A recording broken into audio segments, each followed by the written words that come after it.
Let's roll, rolling Atlas Thug. We here to bring the truth. Jar open this podcast. We breaking through the fake news. They try to silence us, but we will be subdued. We're bearded alpha males here to save the youth. Spitting fire on the mic with the bass Christian takes. Exposing the lies, keeping the demons at bay. We ain't afraid to speak up. We won't be swayed. Jar open this podcast where the truth is laid. Jar openers, cracking open the lies. We're rolling Atlas Thug. We're here to rise. Bearded alpha males saving the youth from the godless demons, spreading the truth. We ain't playing games, we're on a mission to awaken the masses with our intuition. Pulling out the corruption with no inhibition. Jar open this podcast, sparking a revolution. We're not afraid to stand tall in a world full of deceit. We're the voice of reason, bringing light to the street. Keeping it real, never missing a beat. Jar open this podcast where the truth meets the heat. Jar openers, cracking open the lies. We're rolling Atlas Thug, we're here to rise. Bearded alpha males saving the youth from the godless demons, spreading the truth. Jar open this podcast where the truth will never cease. Join us on the journey to bring back peace. We're rolling Atlas Thug, fearless in our release. Jar open this podcast where the lies will decrease. All right. Is this thing on? How's it going, man? What's up, Evil Elmo? House? Jay? Good to see you guys. Everyone else that hasn't commented. Sorry, what was that? I said we got all the ladies in the house. Let's go. Yep. Hope everybody's having a good Monday.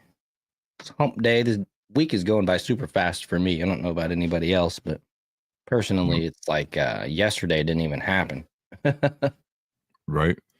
And we're going on, me and you are both not going on vacation together, but we actually are taking like our vacations at like the same exact time. So for me, it's like flying up on, I'm going to be out of the state here in a couple of days. Yeah, I'm leaving town on Tuesday. So it's going to be here, real quick. Right. And I'll be gone from like the 10th to the 18th. Okay. And I'll be gone from, what is Tuesday? What is the date on Tuesday? I think it's the 6th, I think. Is that right? That sounds about right. What, tomorrow's the 31st? So that's probably the 5th, right? I don't know. Just me guessing. The 6th. Yep, the 6th on Tuesday. Is it? Okay, cool. So yeah, I'll be gone from the 6th to like the 11th or so. So I'll be back on that Monday. I'll miss Wednesday and Saturday, but I'll be back on the Monday. And then you're heading out. What did you say?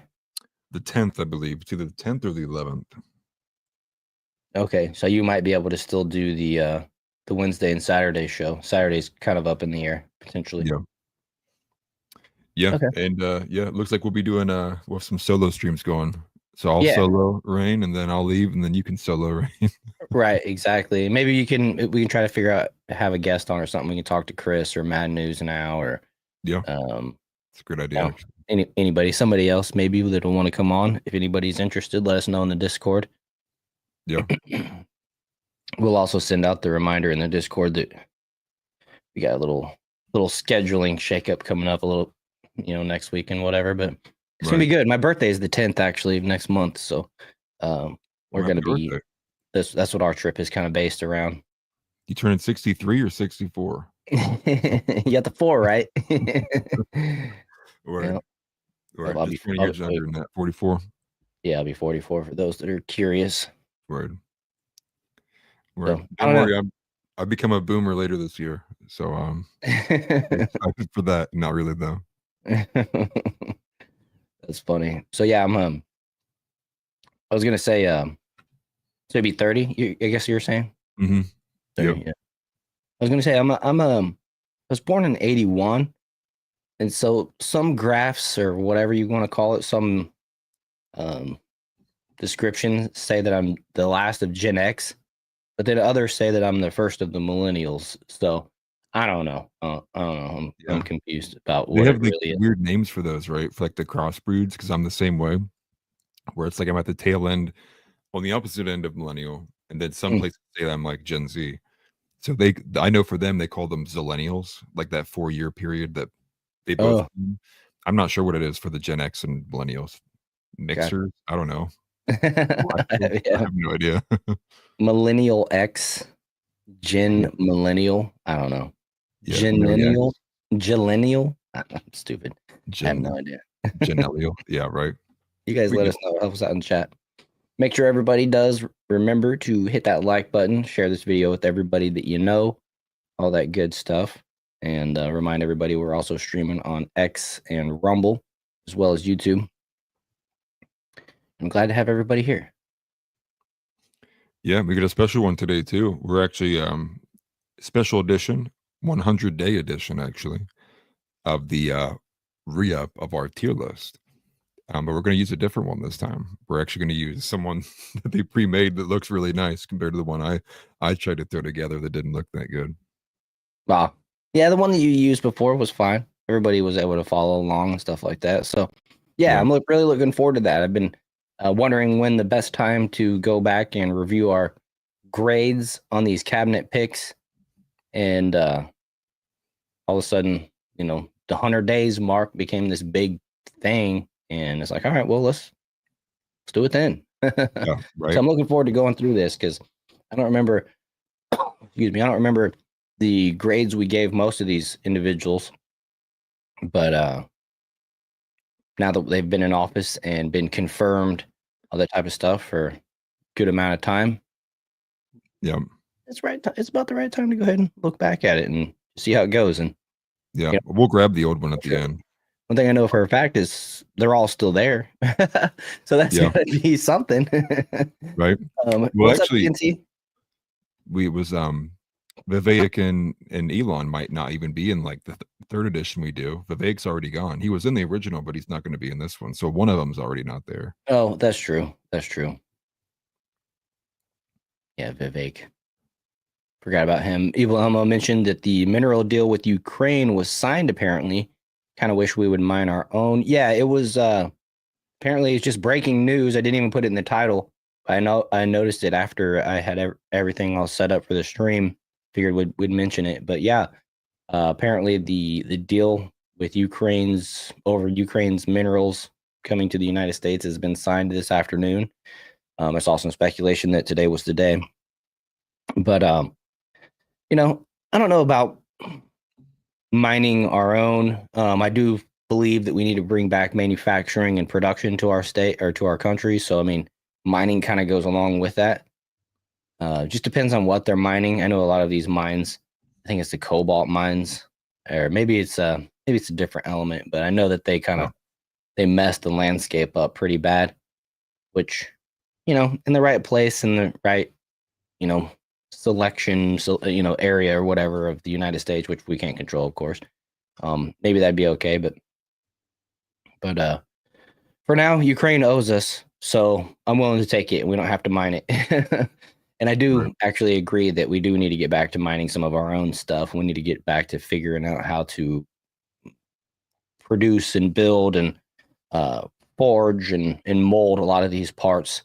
I have a buddy that's in the meter industry, like flow meters and things that you don't really think about, but he's a salesman in the meter industry, and he sent me over a picture today of a part that he sells, and of course it comes from China, and I believe let me look at it again. He just sent this across.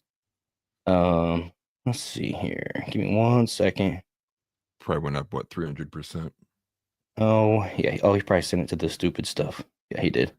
The original purchase price for this item was $1,168, and this was from a bid that he had given in February, which the customer that he bid in February is now coming back wanting the same price, which is funny because everybody knows that things are going up right now.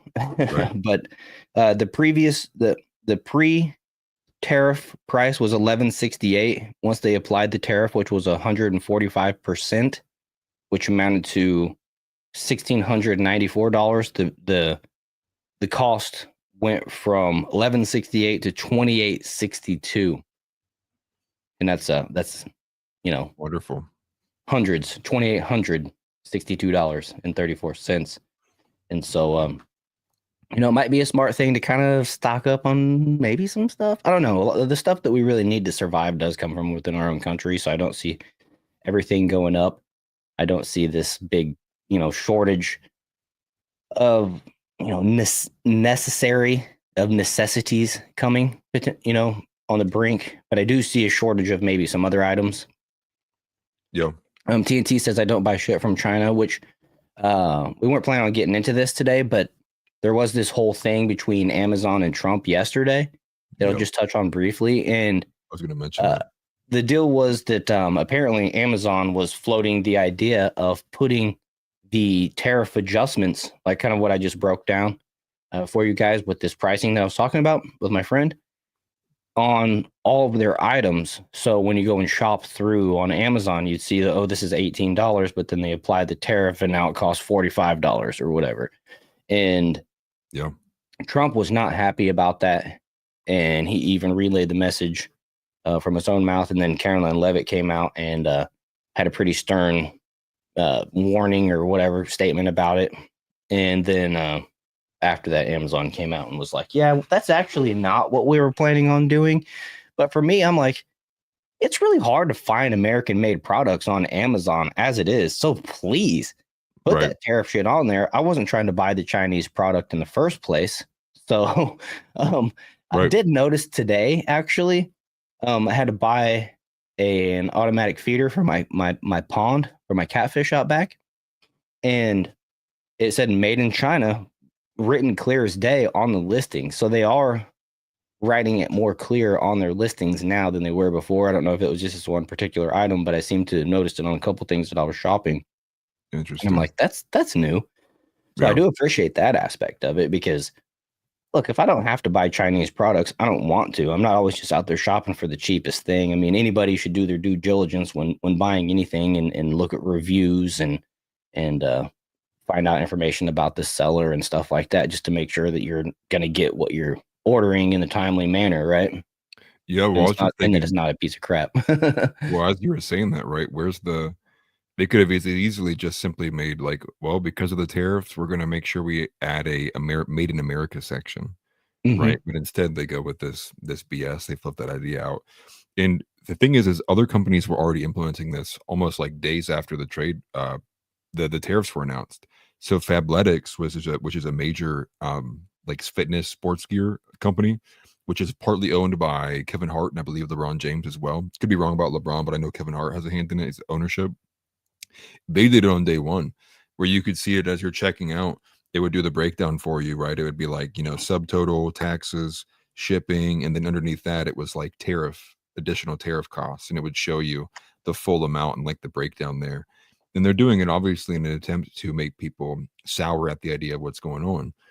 And it was removed of the context of like, well, this is what we're doing this for, which would be to promote American made items, which is again like why I can find black owned businesses on Uber and I can find all this on Amazon, but there's not even a made in America section. Like, and it would be so simple to do, right? You already know where all these people's details are, right? Especially if they're vendors, just simply organize it by who's an American made company and then promote those in their own section. And then people could easily go there and they could avoid all the tariffs because they would just be shopping purely from an American section. Yeah. I love it. I think a lot of Americans are trying to find American made products on Amazon and the likes of it. And it's just not easy to find. It's not easy. And part of it is that some items are assembled in America, made with Chinese products, and there's a fine line on is it made in America or not, and all that type of stuff. But there's just there's not even a definition for that, really. It's so hard to find. And I think American made products need to do a better job going forward. This is a pivotal point in history. This is where we need to innovate and adjust for people like my friend who's selling flow meter parts, for example. If American made product isn't available, he's going to need to innovate around that landscape and say things like, to his customers, potential customers, like, look, you're not going to find this in an American made product. This is the landscape we're in. And if you don't buy it now, it's just going to go up more. according to what we've seen so far. So I mean, there's Right. opportunities in it, and there's people that aren't going to get around it. And frankly, I'm willing to bet that his customer is, if you're building a flow or buying a flow meter or a meter of some sort, you're in industry, you're in production, you're typically who the Democrats don't like, right? They hate big. There's like historically, at least, they're supposed to be against the big companies and stuff like that. So I mean, I don't know. It's just one of those weird things where, excuse me, they should they have an opportunity here where the smartest, best, and brightest will have an opportunity even in this upcoming struggle in the landscape that we're facing here potentially. I like what House Leotardo mentions here, that Walmart is having an open business call with U.S. small and medium business owners to replace foreign products. That's fantastic. Unfortunately, during Biden's administration and the COVID lockdowns, so many of these medium and small businesses just couldn't make it. And so they're just SOL, and that's going to hurt Walmart in this endeavor a little bit, because they're going to have fewer options to choose from to replace those Chinese made products. But I'm really glad that Walmart is doing that. That's definitely a big step forward, and them taking, the opportunity to innovate and move forward in this landscape. House added that that's going to happen on June 24th. So thanks for mentioning that, House. And I see the response. Yep. And Chad is pretty much agreeing with me there too, that that's a good move by Walmart. Personally, I like Walmart. You know what I mean? I've been broke most of my life, so I've been surviving off the Chinese made cheap shit for a long time. Yep. But it's time to get ourselves back on the right track, and that's just going to take some growing pains here. Right. No, exactly. And I saw some crazy figure not too long ago about some of the businesses. I think it was just in California, but I think it was like 53% of like restaurants that were family owned or had less than like 40 employees had were all shut down, like ran out of business and didn't come back. And food was the hardest hit too, like with the restaurants there, and distributors too, because you basically have, I think the one story was really sad, where a lady had just rebought all of her inventory from meats to deli to frozen goods, and the only thing she could basically save was the frozen stuff. Everything else had like a short shelf life, right? It needed to be moved within like about a week, 2 weeks, and she just had to take a loss on it. And you don't have anybody coming in the door, and now you just lost, maybe $15,000-$20,000 of product you can't move. I mean, like you're done overnight. Now you're in debt. I mean, you go from running a business that's successful to now you're in debt. You have to sell everything out to right, kind of recoup and even attempt to break even. And it speaks to the fact of all of the things that we have leading up to this point that hamper us, even outside of very basic geopolitical reasonings in terms of international trade, that prevent us from moving over to more made in America. And no one said it was going to be easy either. I still think there will be people who are full in right now, but I think you get more downstream consequences. Maybe some countries like China decide they're going to go all the way, right? Maybe they don't want to come down to the table for months at a time. There could be people just in this holdout period, like your friend there in the meter business. It may just get real rough for a period where maybe business just drops because people are unwilling and can't make those payments, right? I mean, that's a more than double of a part on a bid there that they're making. And so I'm just hoping overall we don't lose momentum to people, seeing the short-term pain and being unable to, see their way out of it. Yeah, I agree. Excuse me. I was gonna say, dang it. I read I started reading comments. I had a comment saved in my head that was to your point, and then I started reading comments and I lost it. It just went poof. Oh, there it is. Yeah, Evil Elmo. Evil Elmo asked, if the chicken is raised in America, shipped to China to process and sent back, is it American still? Well, if we ship it to China, there's going to be a tariff on it going to China from America on China's behalf. And then if they ship it back to the United States, there's going to be a tariff from America on China. So that chicken is going to be way too much for me. I'll just go to the backyard, and that'll be all the shipping involved with me walking out back and getting some chicken. Speaking of which, yeah, it's I was going to say, it's like the ship of Theseus, right? that famous the philosophical question there, which is like which as the saying goes, and this is even a part of MCU, which is like maybe the only part I liked out of the Vision series they had there. But like, say you set sail with this boat, it leaves America.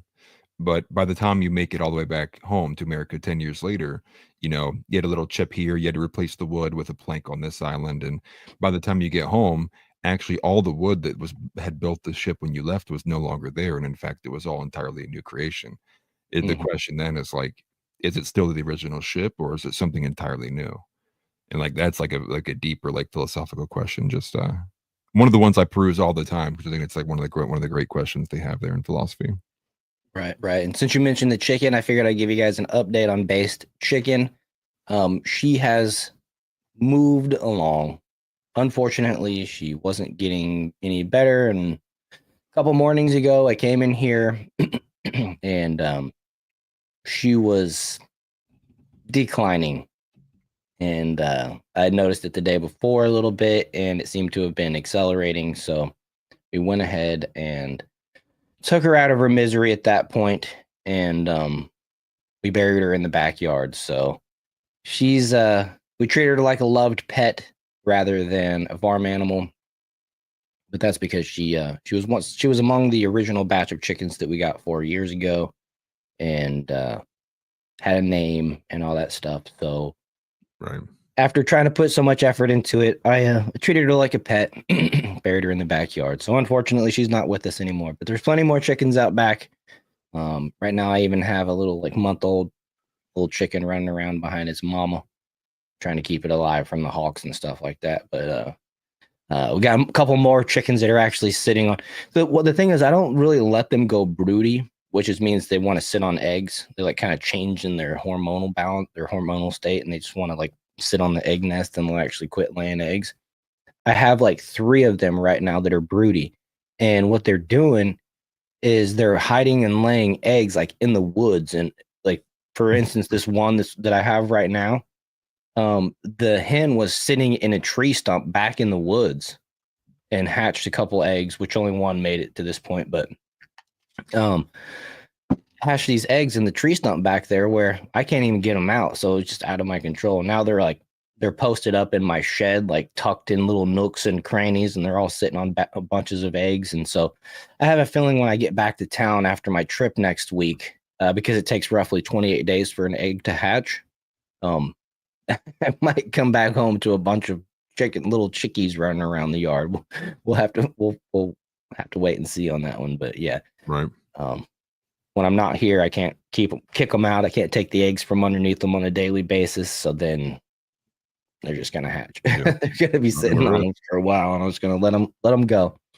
Right. But that's all right. That's just free little animals. They're such a cool animal, man. It takes about 6 months for them to be able to start laying eggs, but about the same amount of time for them to be big enough to want to maybe eat as well. But still, Word. they're a self-replicating little bug-eating, self-feeding yard greening machine. It's pretty cool. Right. But yeah, anyway, sorry to derail there. She's gone, and she was treated with respect and all that good stuff. So anyways, moving forward here. Yeah. R.I.P. chicken. Yep. Moment of silence. Right. Right. Everyone give a standing ovation, please. Right. No, but she was cool. One of her pupils was actually shaped like a heart. I have some pictures of it, so maybe I'll if I can find them on my phone. They're on my old phone. Maybe if I can find them, I'll share them in the Discord. So Right. that's a reminder to everybody that if you're watching and you haven't joined the Discord yet, that link is down in the description. We'd love to see you guys join. Keep these conversations going 24/7. It's a place where we challenge each other's ideas, and iron sharpens iron. Yeah. Facts. Factual. TNT says we need to breed featherless chickens like those hairless cats.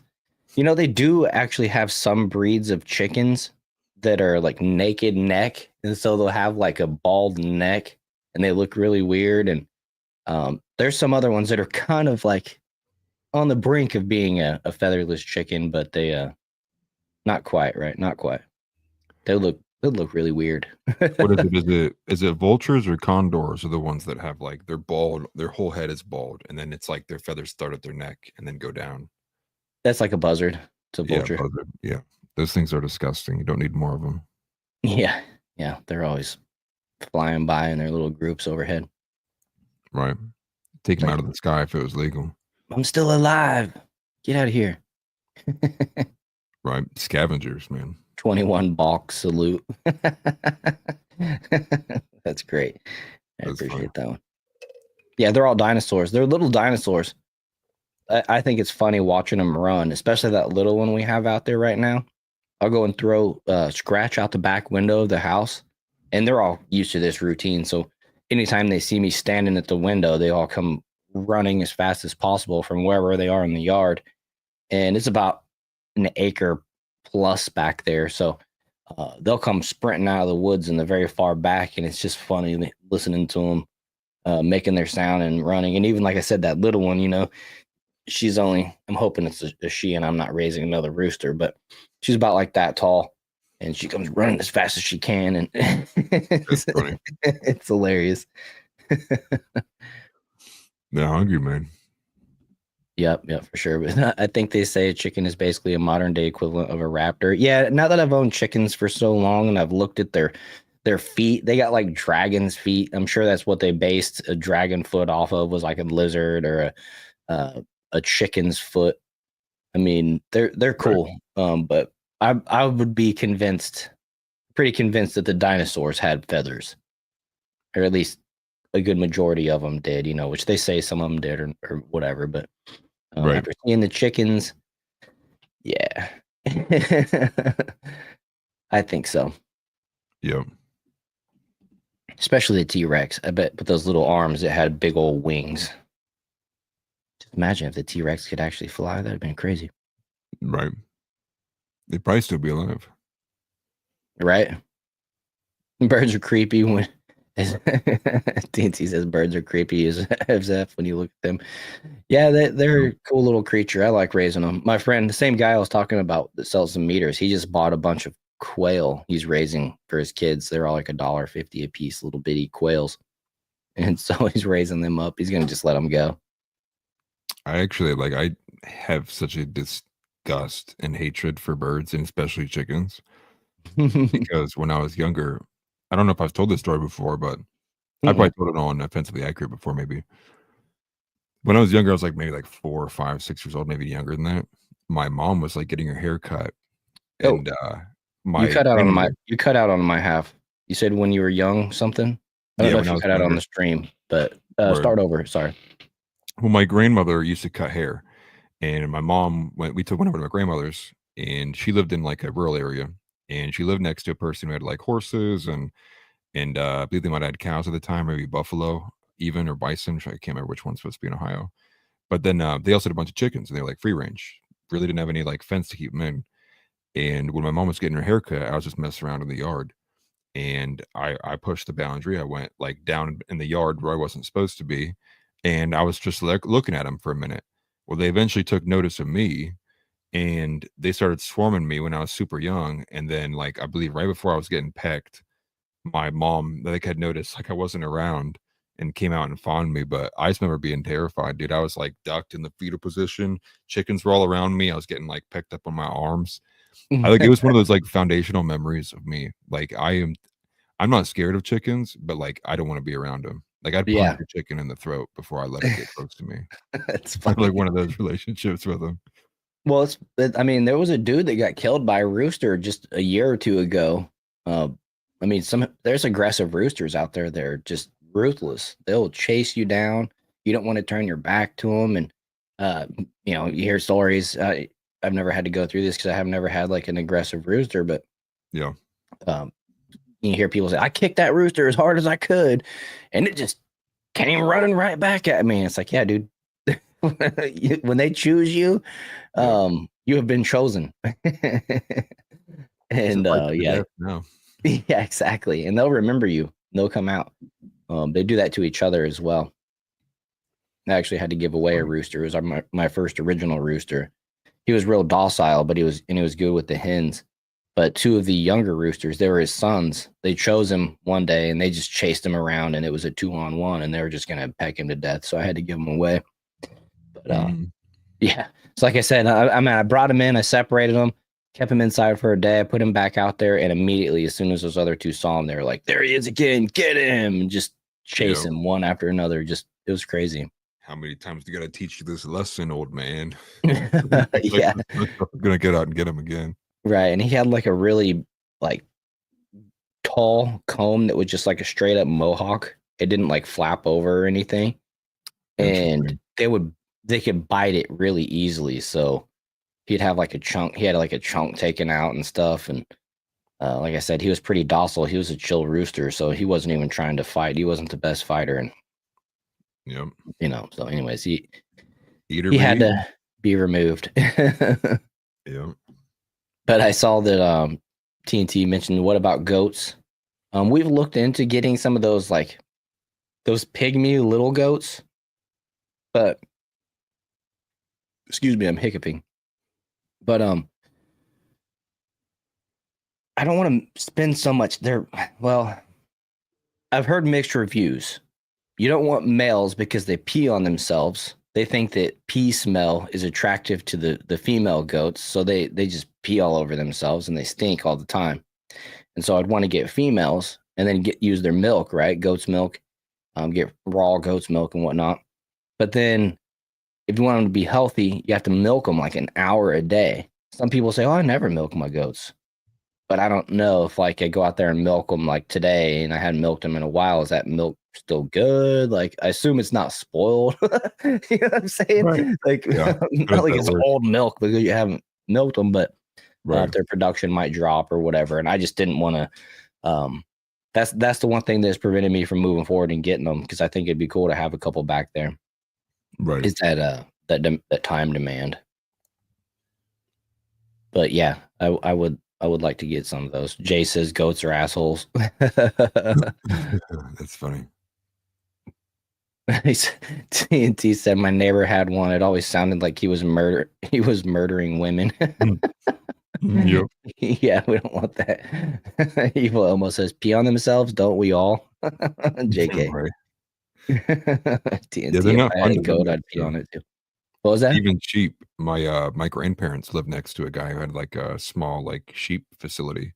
Dude, it'd catch you off guard sometimes because they just bleat, and sometimes it sounds like frantic. And I remember it catching me off guard all the time. They don't have them no more. You'd be outside, and all of a sudden you hear it sounds like somebody like asked for help or something. You're like, what the heck was that? And it's Are like, you oh, okay? You're yelling at the sheep in the distance of sheep. yeah, it's just a dumb sheep. It's like, got me again, man. It would be so out of nowhere too. There's like no rhythm or rhyme to it. They just like one will bleed out randomly, and you're like, what the heck was that? Yeah, that's crazy. I get that and then start having the police showing up in my house. Are you murdering somebody? No, it's just the goats. It's just the sheep. Yep. Right. Yeah, Yeah, and fox wow. sound weird too. Fox are a little terrifying to hear out in the wilderness, Yeah, that's wild. especially like at night. It'll sound like you're being laughed at, like children in the corn.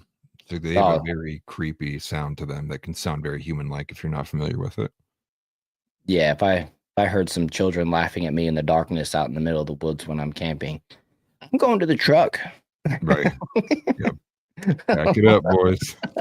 Y'all can sleep out here. I'm gonna sleep in the truck. Yep. With the headlights on, and I'm locking my doors. Yep. So anyways, we got this. This is our I gotta share it. Let's see here. Share screen. Oh yeah, with our tier audio. list here. I'm gonna start off with our meme of the day. This is Harry Sisson. I'm not a gorilla, but I can beat off 100 men. Why did I say that out loud? Yeah. Clip it.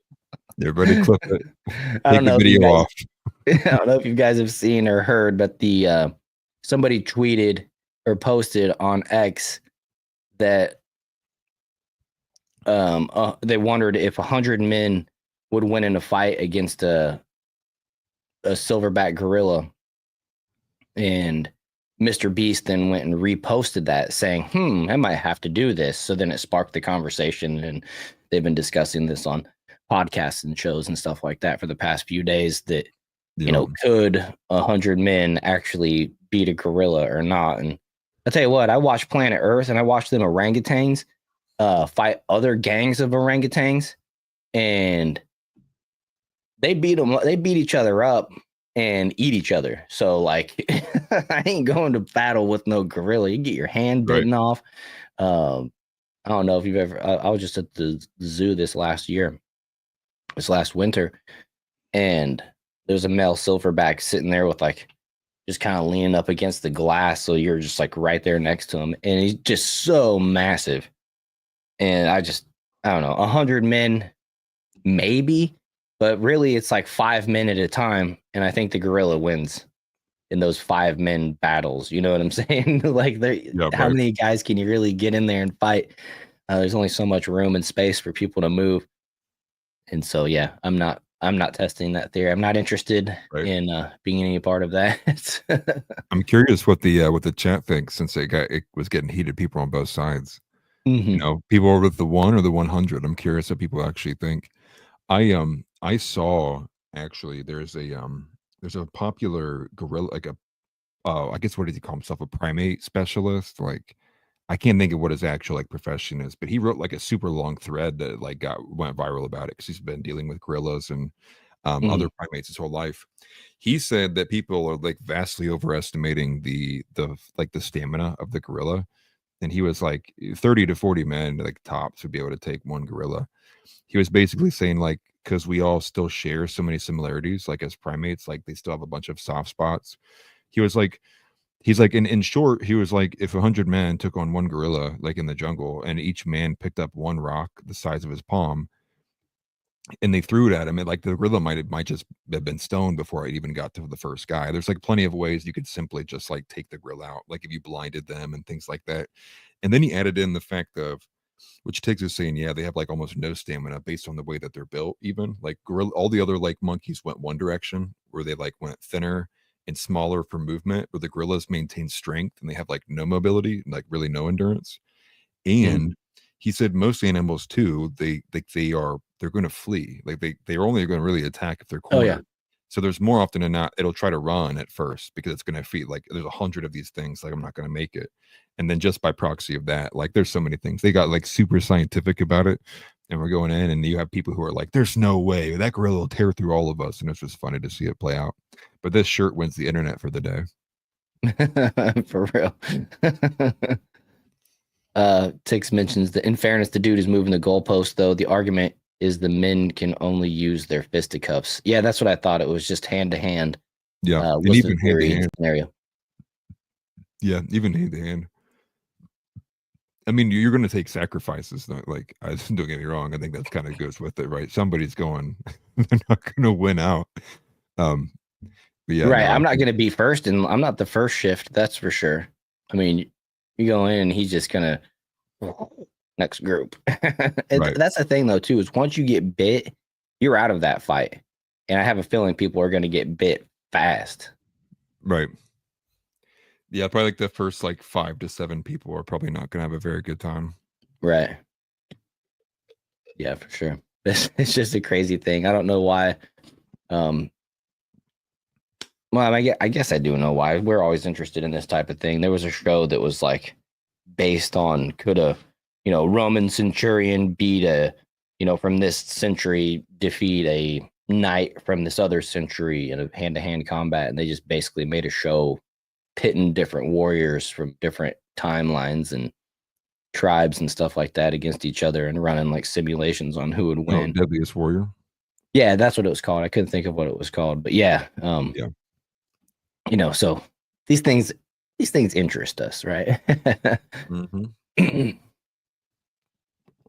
Some of the best ones when they would put like opposing military groups against each other, like when they would do like Spetsnaz specialist team versus like the KGB, KGB like military wing, things like that. Like those are some of the coolest ones. And they're like, 5-on-5, doing like those, like the cool simulations. They were even doing some like it was like like later in the years, they were doing things like it was like a riot. It was like a police riot squad versus like a Roman Centurion Legion, right? It was like five. It was like five riot squad members from a local police department versus 100 Roman Centurions. Like who would win? They're going like crazy routes at the end. So it was Right. really cool to see played out. Yeah. Yeah. It was cool to see them kind of like give the stats of a typical gladiator and what he'd be fighting with and what he'd be using as defense and what their strengths were, and then pitted up against, like a royal knight or whatever, an Aztec warrior or something like that, and then what they would be fighting with and what they're used to from their culture. And it's like, this is interesting. I don't know. It sucked me in for a while. No, I don't Yeah, I have don't think cable, it's so I running don't watch anymore. any of that type of stuff. But they probably ran out of matchups.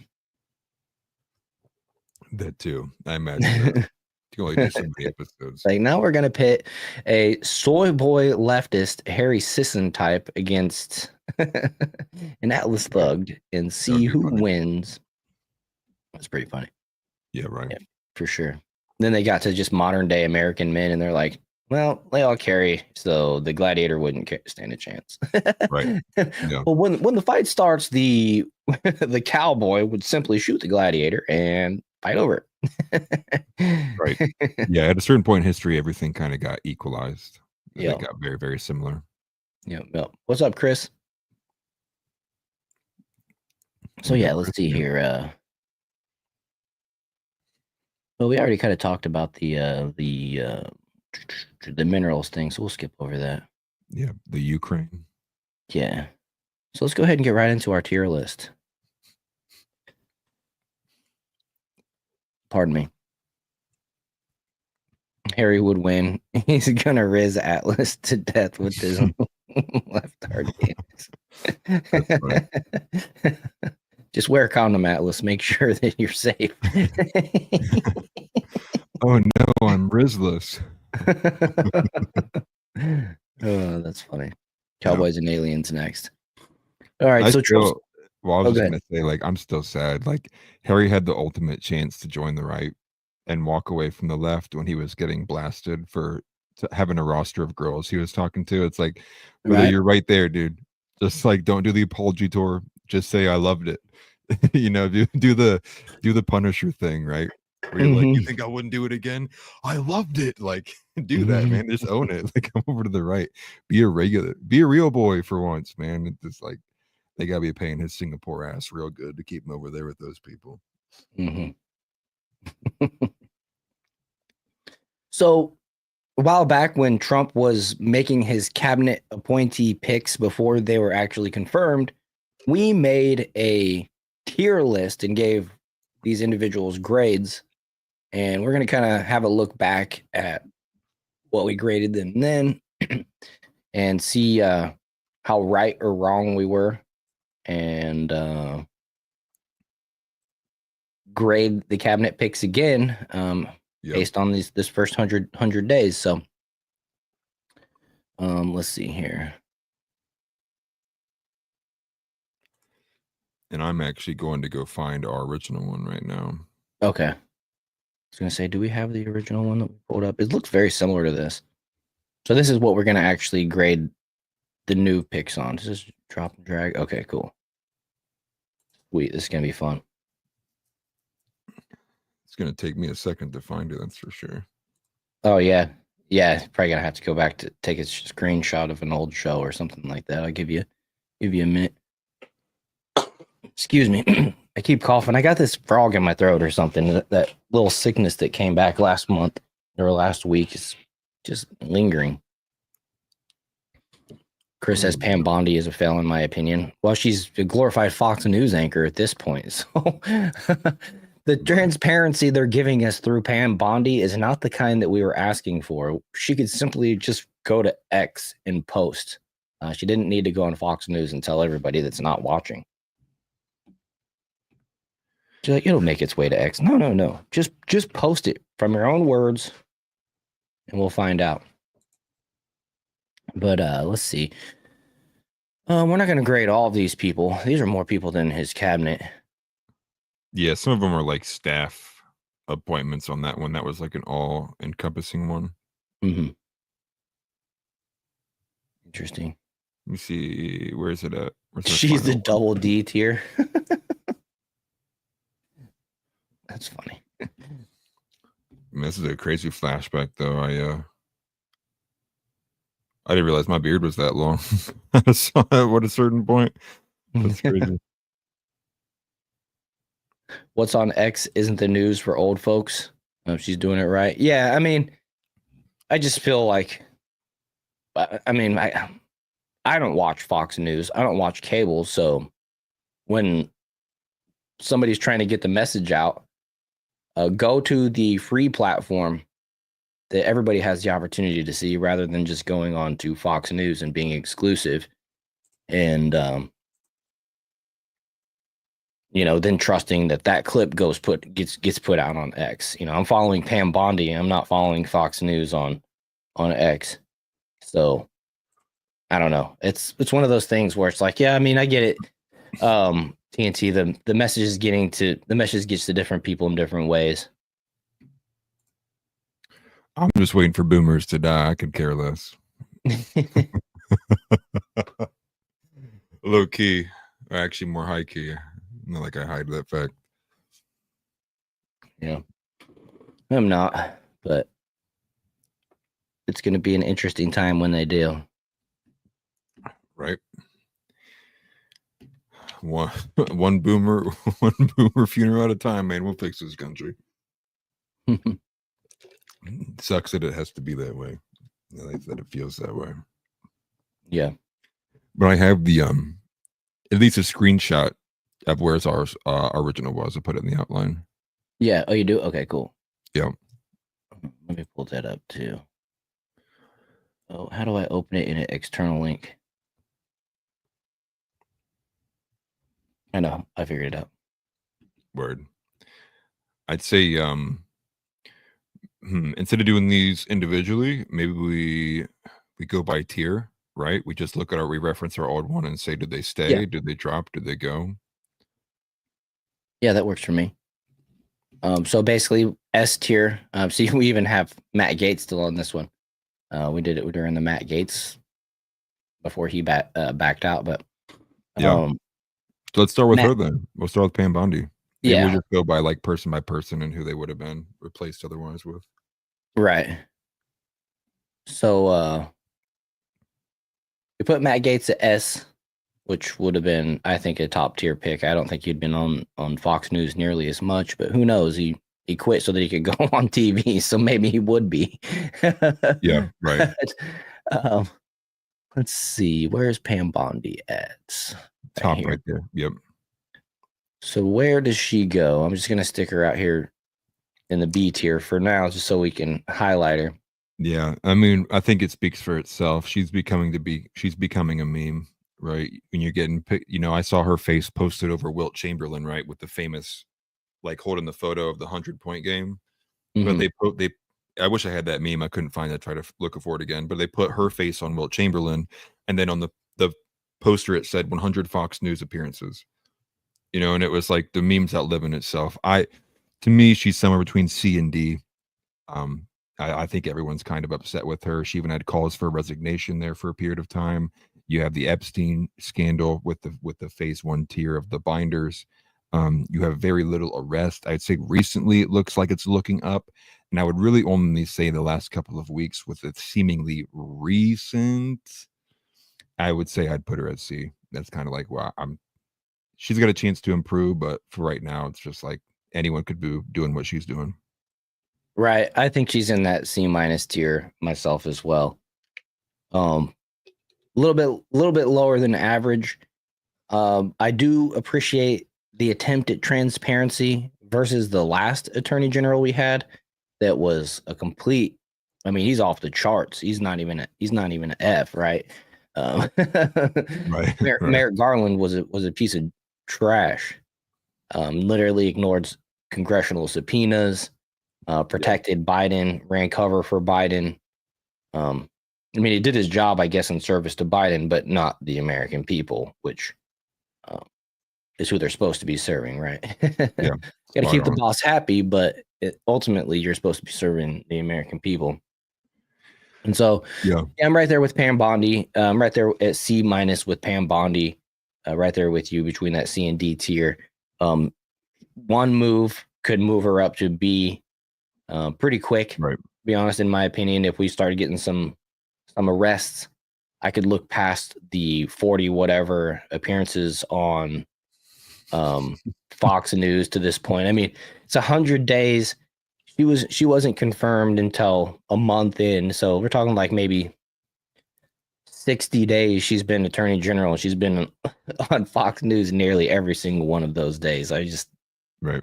I feel like there's some wasted effort there, but Yeah, well, maybe not. 43 appearances in 100 days. Yeah.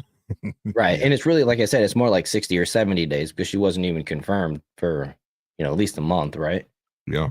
Roughly a month, I would say. So we're talking 60 days left over. So 40 some, I mean, it's just a part of her daily routine, go on Fox News. Right. But just is what it is.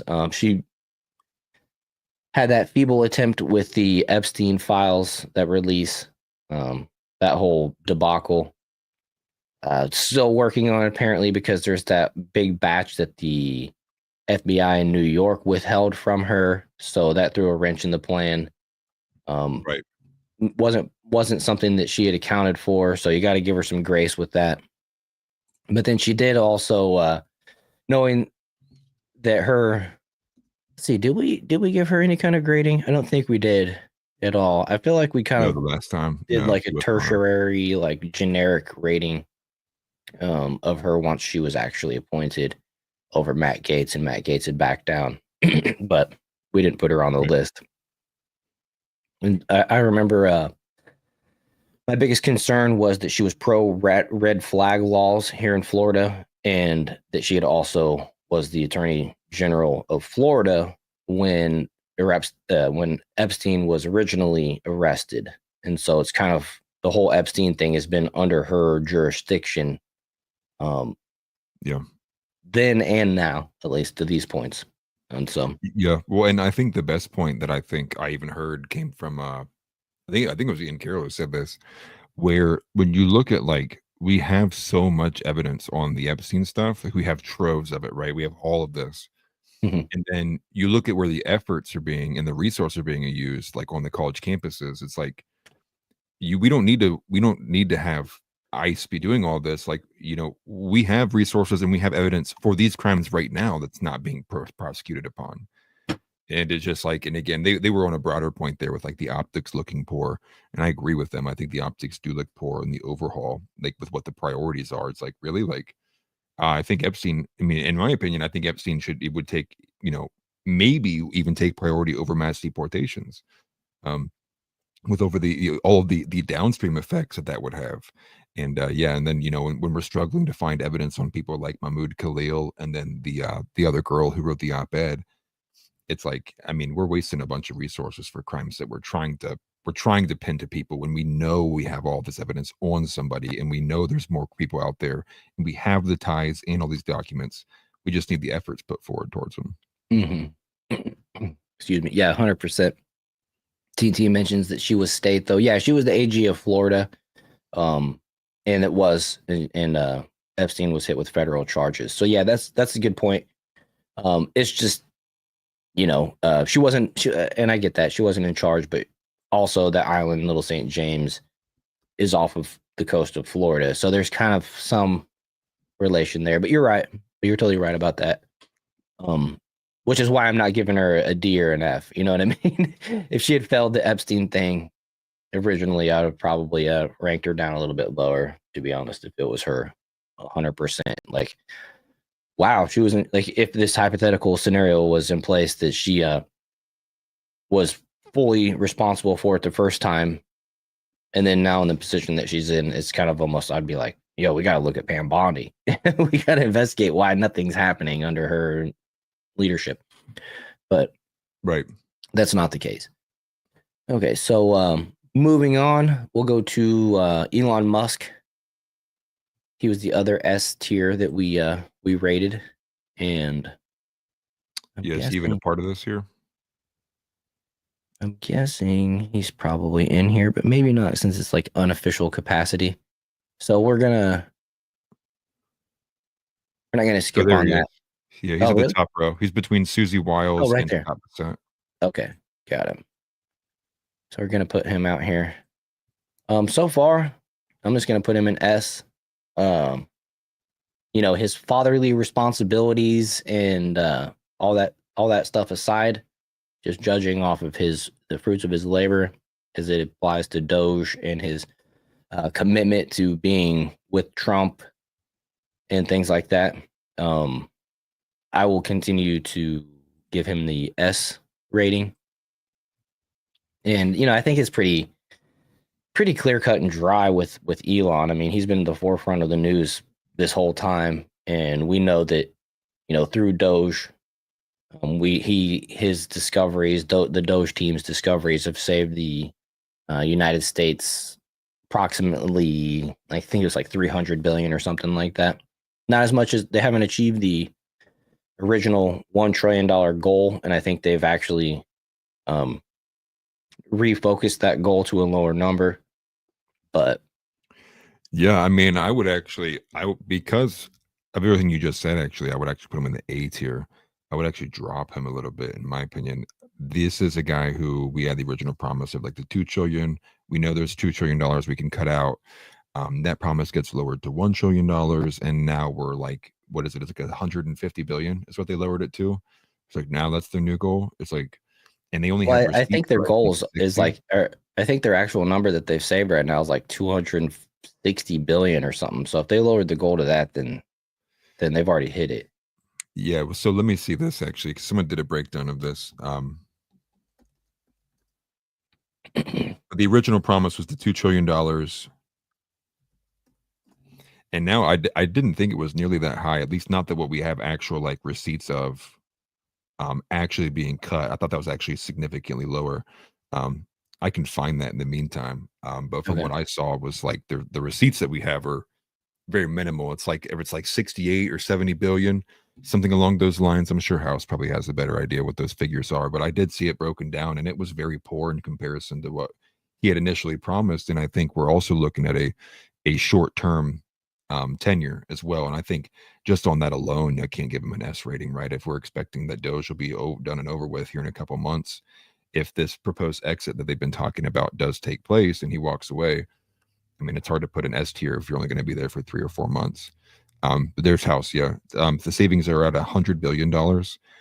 They continually lowered the goal over and over again, which I think speaks to just how two things. One, how convoluted everything is, because funding, it's all cross ties, so it's hard. Well, you can only cut some of the service layer stuff before once you look a little bit deeper.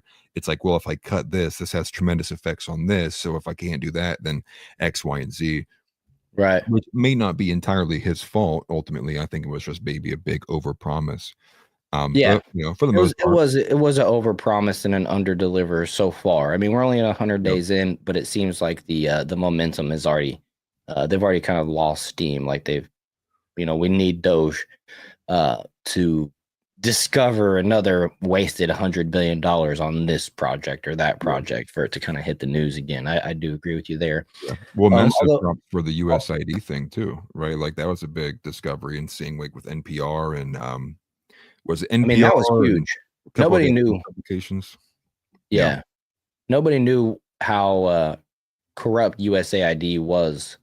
So, I mean, that was a huge thing, basically shutting down USAID. I think it is gone now, right? I know they trimmed it down, and then I think they it got went ahead absorbed and by the fired the rest of the people.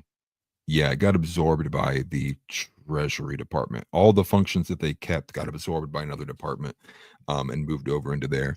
And the other thing too was you also have the promise of like the stimulus checks, right? They kept floating that, like maybe they would find a way to get this money back into the American people's pockets, and now no one's saying a word about that. So Oh yeah, multiple instances of what I would consider over promising and then under delivering. yeah, Not to say which is like that never good. American Thank you political for the game. information, House. Yeah. Right, yeah, the numbers are all over the place. That's I had there was a cool graph I saw from somebody that showed, like, the initial That's promise, billion, not million. Okay. then the secondary promise, and then, like, what Doge has said they've done, versus like what we have confirmed they've done. And it was like it continually got smaller and smaller and smaller. But I knew it was something around there, which I think that's what the estimate I saw, which was it's not even at 150 billion yet of confirmed savings so far. Okay. Yeah, I wish that they would not do these sensational. I mean, Trump's in office. We don't need to like be so sensational and over exaggerate and overestimate some of these numbers. Just tell us what you're actually finding and what you're delivering. Don't make yourself look better, because when time as time as time tells, we learn what the truth was and is, and it makes you look bad if you lied the whole time. So I'm not saying Elon Musk is a liar. I do think the discovery of USAID wasted spending was a light to Americans that we were not aware of before at all. Right. Huge win for that. So that's the hard one. I originally gave him the S. You gave him an A. I gave him an S. You gave him an A, and we both originally gave him an S. He has delivered some big things, but there has been that they set the improper expectation by overpromising and underdelivering so far. So, I guess I'll secede and move him down to A.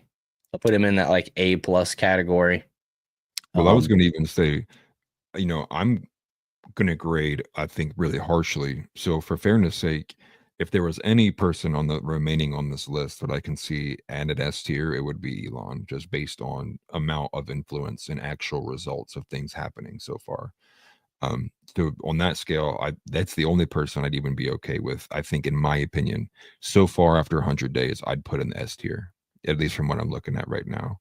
So for fairness sake, if you want to keep him in S tier, because I'm going to grade harsh, and you think he still remains in the S tier, you might just be best staying up there, be the king of the castle of the cabinet so far.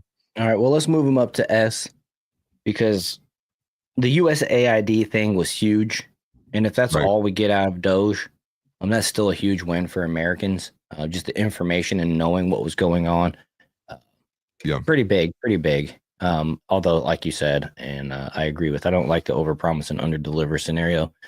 I've always been the elevator system too, right? Like that was pretty massive. The archives, the fact that they use like some weird old like transportation system of documents that he like uncovered, and he was like, even if I wanted to go like at the fastest speed, it would take us like what he said, like 6 years to go through it, just based on the fact that they had this ridiculously weird transpose system for their documents. I think he described it as like some elevator that went underground, which is super odd. And I think was that where they were keeping the Social Security, like all the Social Security documents in the mountain or whatever? I think that's what that led to. Yeah. And there's only like so many. There's like literally a cap on how many they can process a day based on the actual, like the speed you were of the saying, elevator and stuff like that. Yeah. Okay. Right. Yeah, and that's why I'm saying, like, I'm going to be harsh and on a results base, and I think of anybody here, I think Elon's at least delivered the most results of anybody on this list. Yeah, that's true.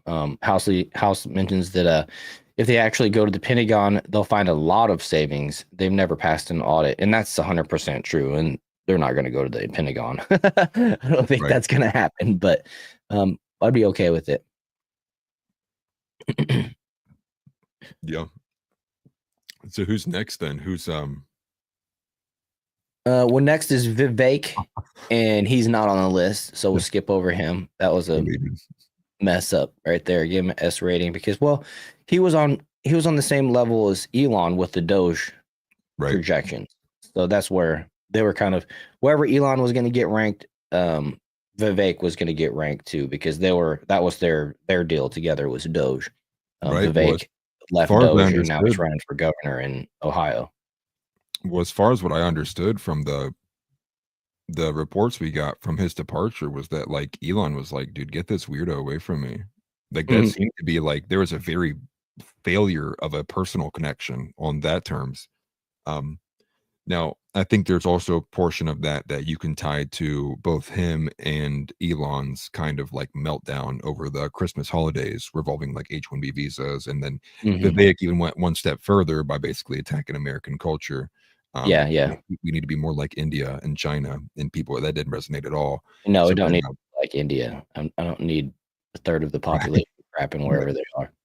right. So I think that ushered in, it just was an easy way for them to step away, because it was like, you are now politically not palatable to our base we just got all this momentum with. So to them, it was an easy choice to get rid of him in that moment. Right. And then I forgot all about that. Elon definitely, in my opinion, stays S tier when you factor in he rescued those astronauts from the space station, and he's working for free. I might get it, he's a billionaire or whatever, but those are two factors that I certainly appreciate. It's this 100% service mentality, and you know, improving humanitarian efforts and stuff like that. Bringing those folks home from that were trapped in the space station was a big feat, and I've called Elon a hero to those people. So I think they would agree. Oh, definitely. Let's see here. So then Tom Homan is the only other S tier rating that we gave out, and in my opinion, he's a D for me, man. is he really? Yeah. Why? He is even a worse example of an overpromise and an underdeliver. And then when it was brought to my attention by House as well, that he actually doesn't even like have a department, like he's literally just a talking head. And so he's basically used, in my opinion, to go on these Fox News reports and basically say, like, we're going to get you, you bad illegal immigrant. And that's it. Like, it's like that to me is like the extent of what he is. And he got me so hyped with the energy that he had about how we were going to deport people. Oh, what about the kids? They can go too, right? Awesome. Everyone's cheering it on, loving it. And when we see the numbers that was released, a couple of days ago, that Right, we're it's surpassing Obama.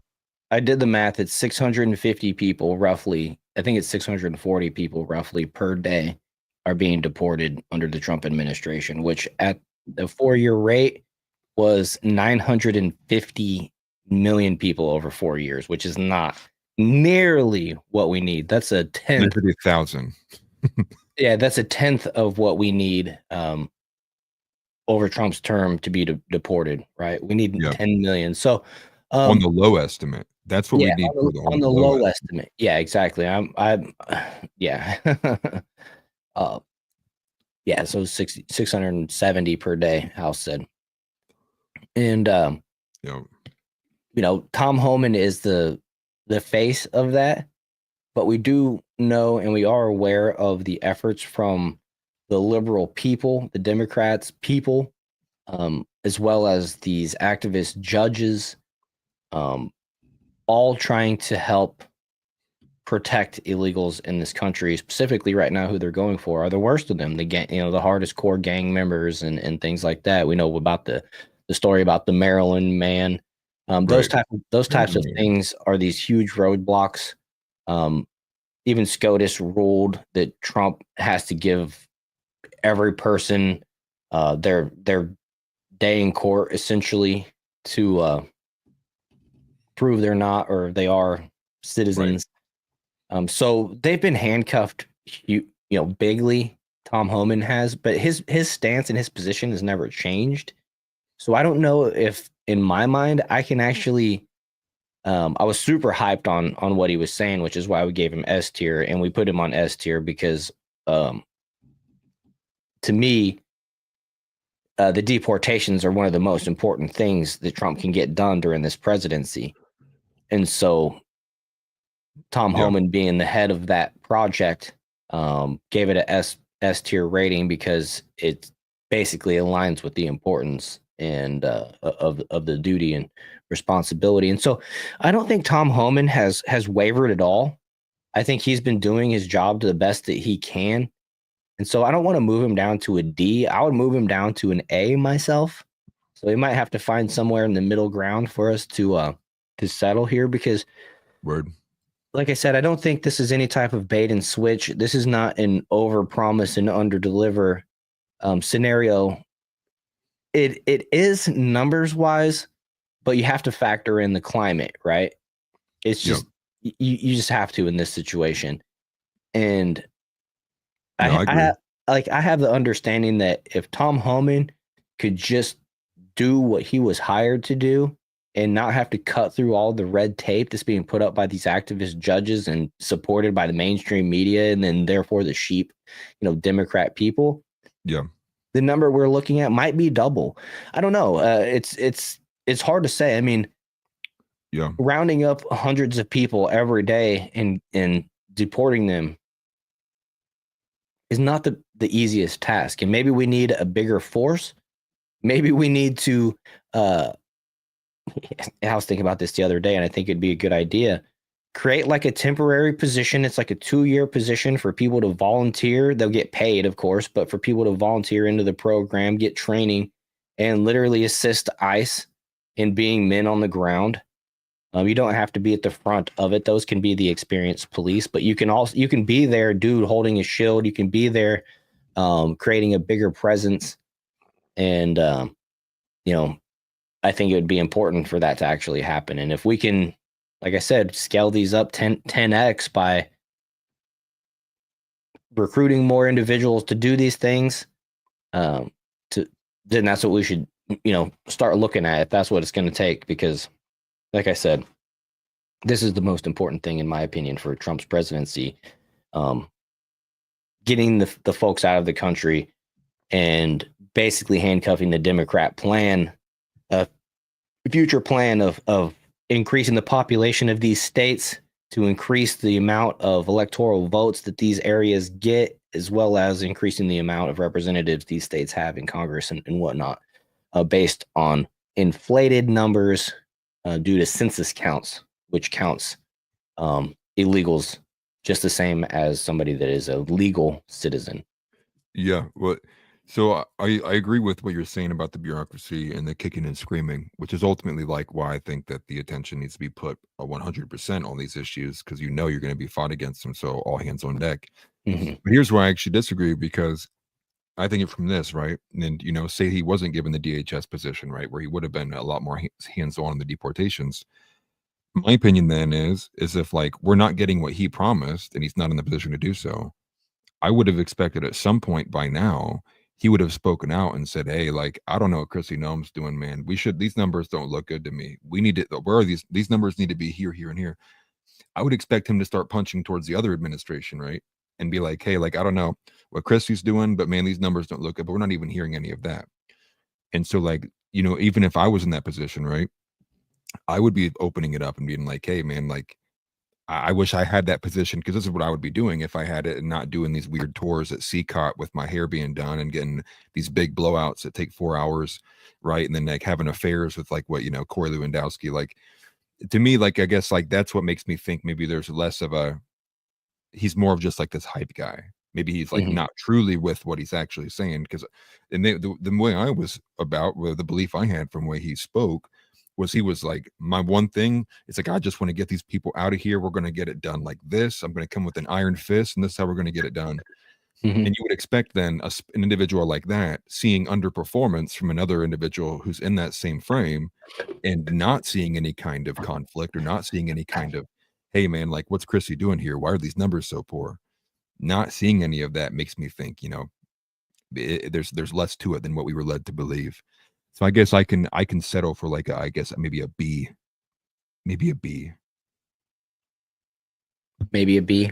Yeah. Okay, so I can settle with a B. That's kind of meeting in the middle. I feel like the effort's still there. It's just not delivering the results, but I don't know if that's to his control. Right. So well, yeah, not delivering. Head of DHS. Yeah. Okay, so yeah, I'm fine with that. Okay, so we're gonna move on to our A tier, and who is this? I don't recognize the picture. Is that Pete? It's Pete Hegseth. Okay. Does not look like him. Yeah, it's like him. Like, I don't remember what that photo is from. Basically leaning against a fence or something. Okay. Let's see the American flag shirt. Where's he at on here? Top right there. Yep. There you go. Oh, Vivek is there. Oh, Vivek is there. Yeah. Oh yeah, there he is. F. you can drop it F. Yep. Settled that. All right, so we're gonna put P. I wish it would let us put him like highlighted right here, Yeah. like a big picture, and like he's the one on the block. But so we're gonna put him. I think I'm for gonna put him in me, the A slot just while we talk about him. I think for me, as someone who was neutral on him going forward, I think I actually like him a bit more now. And that's only because of the Signalgate stuff. And so it's by proxy of the fact that clearly the left hates this guy. But on a results basis, right? He's working towards getting rid of all of this DEI garbage to getting all of these kind of like the females and getting like the trans stuff out. Like I think those are phenomenal things and making the military more what it's supposed to be traditionally. And you add in the fact too that we're seeing reports that Pete Hegseth is basically having a civil war enacted against him inside the administration because he's trying to peaceably negotiate with the likes in the Middle East with Iran. Mhm. That I like. So Right, by he stood proxy up of to that, Trump actually and said that, yo, we cannot go to war with Iran. right. And for that, like to me, he stays in A and maybe even later on could probably move to S. I like what I'm seeing from Hegseth. Yeah, me too. All the signal gate bullcrap aside, which is really a blip in my judgment in my scale. It wasn't the best look, but then turns out it wasn't even his responsibility. It was was it Cook that actually admitted? Who was it that admitted to putting the signal group chat together? Mike Waltz. Mike Waltz. Yeah, Mike Yep. Waltz. Thank you. And so, Signalgate aside, which wasn't even Pete Hegseth's issue, the mainstream media, the left, just tried to stick it to him. Wasn't even on Pete. So, I think I agree with you. I think he stays on in A. The military is at, I don't know if it's an all-time high recruiting, but military recruiting has increased post Biden under Pete Hegseth. And then the removing of the whole DEI initiative in the military, 100% again, 100% for, 100% with, right? I mean, we need a strong force to send a message to the rest of the world that you don't want to F with us. And to me, a man wearing makeup just doesn't send that like fear for my life message that maybe the former military leaders would send. But I mean, scary nonetheless, right? But still, right. Not militarily. Let's see. Chris said Holman should be an A. He's a freaking bulldog. Yeah. I mean, I agree. I think he's doing all right, but we had to compromise. I had him at A. Yeah, Atlas I'd started put him him off at D. Yeah, if it was D's. me, I'd have him at D. So we compromised up to B. So, yeah. Let's see here. Yeah, maybe I expect too much, but that's why. Yeah, I'm grading harsh on this, man. TNT says we got to do something with the damn rhinos. There's no reason we shouldn't be passing bill after bill right now. Oh, I agree. And to that point, we should be codifying Trump's presidential executive orders into the law, and it's just not happening. And we need to start writing these people letters or something, because I have a feeling, and it's my fear, that these people are just trying to hold out for 4 years and just get by, right? They're not really trying to, they're not going to fight Trump. They're not going to support Trump. They're just going to try to eke by however way that they can and then go back to the status quo after Trump is out. And I just, I can't get with that. And these rhinos, I agree with you 100%. Yep. Got to do something with these fools. Right. Yeah. Yeah, Jay, they're trying to hold out for 2 years. And every day that goes by is a day closer that they get to their goal. So, yeah, the midterms, you're right, Jay. It's not even 4 years. It's 2 years. Yep. Which is why it matters all the more that they just go as hard as possible and quit worrying about the rules. TNT. He cracked me up. Sent pictures to all the rhino women. Didn't help for some reason. Yeah, I tried that too, but I just got blocked. Chewy. You ever sit in gum? That sounds disgusting. But no, I've stepped in it. That's funny. No, I'm not ready to introduce you guys to the lifelong, not the lifelong joke, but I have a running joke with my friends that's been going on for a good 15 years. And I have everybody wondering. I'm not ready to go there yet with you guys, so. Right. But yeah, that's funny. I like where your head's at there, TNT. Cracks me up. Yeah, they all come from the same pond, swam through the same schools, rub the same elbows, have the same views, morals. It's all play with endless acts. Yeah, and their kids all go to school. They all hang out at the same bars after work and stuff. They protect each other when they show up to vote drunk, all that type of stuff. Look the other way. Right. Chris, they prefer Pixie or BH. Well, I've always thought that, maybe there's a market out there for a man to just do close-ups of that and start their OnlyFans and just let people guess if it's actually a man's account or a woman's account. Yeah. That's the only way a man has a chance on OnlyFans. They're going to start saying, House says they're going to start saying they have to wait until after the midterms, vote them out. In the primary, Cornyn is being primaried, and so is the Louisiana senator as far. Yeah, it's not that, JB.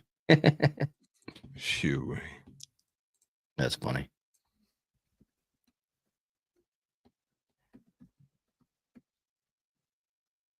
Who is the next person we have? Okay, yeah, sorry about that. So we got Tulsi. I gotta say, Tulsi has been kind of quiet. Yeah. I was gonna say I don't think much really changes for me. If we had her as a B, I think she stays as a B. Right. No real. I'm right there with you. I don't really have much to say of note about Tulsi. She hasn't made many headlines. I guess that's a good thing. Hopefully, maybe her first headline will be some good news. Big first big headline. I think that actually the one it was her and Pete Hegseth that took the hardline stance against Trump or to Trump over going to war with Iran. And she Iran. She was one of the first ones to also she completely cleared house with her department. What is it? The ODNI.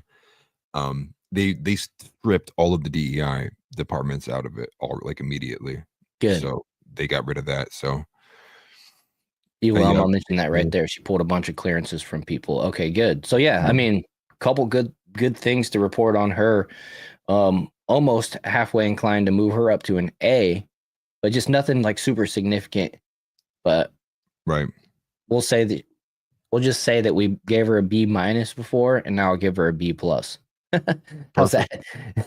Perfect. All right, cool. Makes sense to me. All right, so let's move forward. We got this dude. Who is that? That is Lee Zeldin. I'm glad you know these people's faces better than I do because these pictures are little. Yeah, I'm positive that's Lee Zeldin. Look for a bald head as I go through here real quick. Not that one, not that one. I don't think Lee's bald, is he? Oh, was he? I thought he was in this picture right here. Oh, no, he wasn't. He just had a big forehead. My bad. Yeah. My bad. Look for a big forehead. Oh, not that guy. He's got one. Yeah, Lee Zeldin's someone I'm going to have to make sure I look up. I haven't been too privy. Yeah, I haven't heard much from him at all. So go ahead and, if you don't mind, see what you can find about him real quick. Yeah, so here's a couple things here. Looks like he had a deregulatory focus. Looks like he rolled back regulations from the Biden administration that were related to climate, such as things like tailpipe emission rules and pollution controls. That's right. He mainly went on over like the forget what department, not agriculture, but something similar. He's doing being a part of investigations into waste and fraud.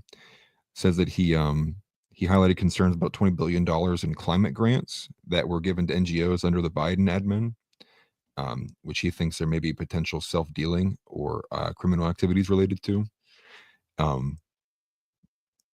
Yeah, and it looks like he is pushing for American energy dominance. Looks like he is, reflecting on his campaign promises. He wants to boost fuel industries and then reduce the regulatory burdens on businesses. So it looks like he's doing everything he was asked to do since being put in. All right. So yeah, he's at a B. I mean, I don't know if that's enough to move him up, and nothing I've seen so far significant. I've seen Tix put like 10 times he's an S. He's an S tier. Is there something like we're missing?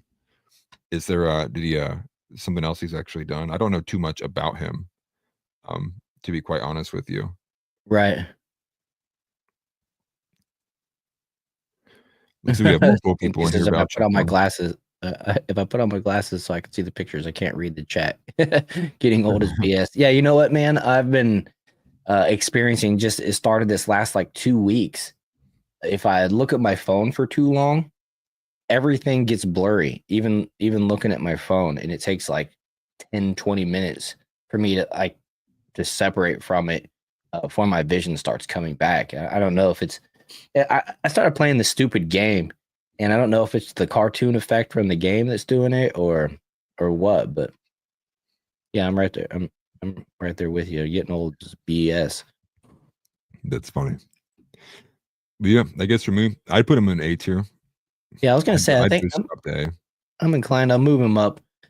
He's getting some good EPA. That's what it was, Environmental Protection Agency. Yeah. Yeah. TNT says I give him an A just because The Legend of Zelda was so good. That's funny. Zelda. Yeah, I'll defer Lee Zeldin to the okay, and if Nancy Floyd completely tries to destroy your career, you're probably doing things right. So that's a good point. Zeldin voted to legalize gay marriage laws in Congress. See, there comes House trying to make me feel bad. I mean, I'm just grading based on like what they've done in 100 days. I wasn't really looking at like what they've done previously or not. Yeah. But in terms of like, at least status quo and doing what he was supposed to do, I guess I'll take it. Mm-hmm. Especially when in comparison to others who are seemingly underperforming or doing nothing, I'll take something. Yeah, for sure. I'll take a little bit. Sometimes you not hearing about somebody is actually a good thing. Right. So who's this next person? Is that Huckabee? That's like the one I don't know off the top of my head. No, Huckabee's the first one I believe in the C tier. Okay. I should know this guy. This guy looks like Michael Scott, so I'm gonna look for Michael Scott down here. He's oh my gosh. It's he might be there in that top row, I believe. No, the CIA. That's Ratcliffe. John Ratcliffe. That's who that is. Okay, that's John Ratcliffe. I don't know how I know the faces this well. Please don't ask me. But probably that's John Ratcliffe. Right. Well, hi, Janet. She mentions that 43 is the age that most people get their first prescription glasses for KU ophthalmology department when she worked there. So yeah, I guess I'm right there. Average height, average age to need glasses. Yeah. Great. Right. But yeah, thanks for that. That's interesting. I actually had I've had a pair of prescription glasses since I was in high school, but I never wear them. I have contacts and I very rarely wear them, but it's only like when I'm driving to read the street signs that are blurry type of scenario. It's not too bad.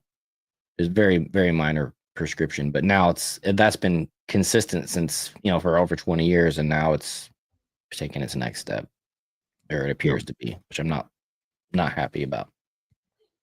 Right around the corner, man. It takes a bummer because I'm a conservative New Yorker and I'm not down with world's marriage. That would actually make you a far right conservative New Yorker. If that was your position. He's a conservative New Yorker, which means he has quite a bit of liberal tendencies. Yeah. Like just being a little gay. Not a lot of gay, but a little gay. Right. Right. And so that was who. I'm sorry, you said you told me who it was, and I. Yep. It's Daniel Radcliffe, middle row, somewhere in the middle too. So like middle to the right. Yep, right there. So John yeah. Radcliffe. John. I was like, Yep. Daniel Radcliffe. Isn't that Harry Potter? Yeah, Daniel Radcliffe is who you're thinking of. That's Harry Potter. So with Ratcliffe, I feel like there was something that was actually strongly negative about him when it came with the CIA. I don't believe it was because he was given the nod ahead of time. Let's just take a quick look here. Some of the things I can find on him was he did do the COVID-19 origin revision. They revised their estimate of the origin of COVID-19. They went from undecided to that they have a low confidence belief that there is a laboratory leak in Wuhan. So they at least moved to transparency there.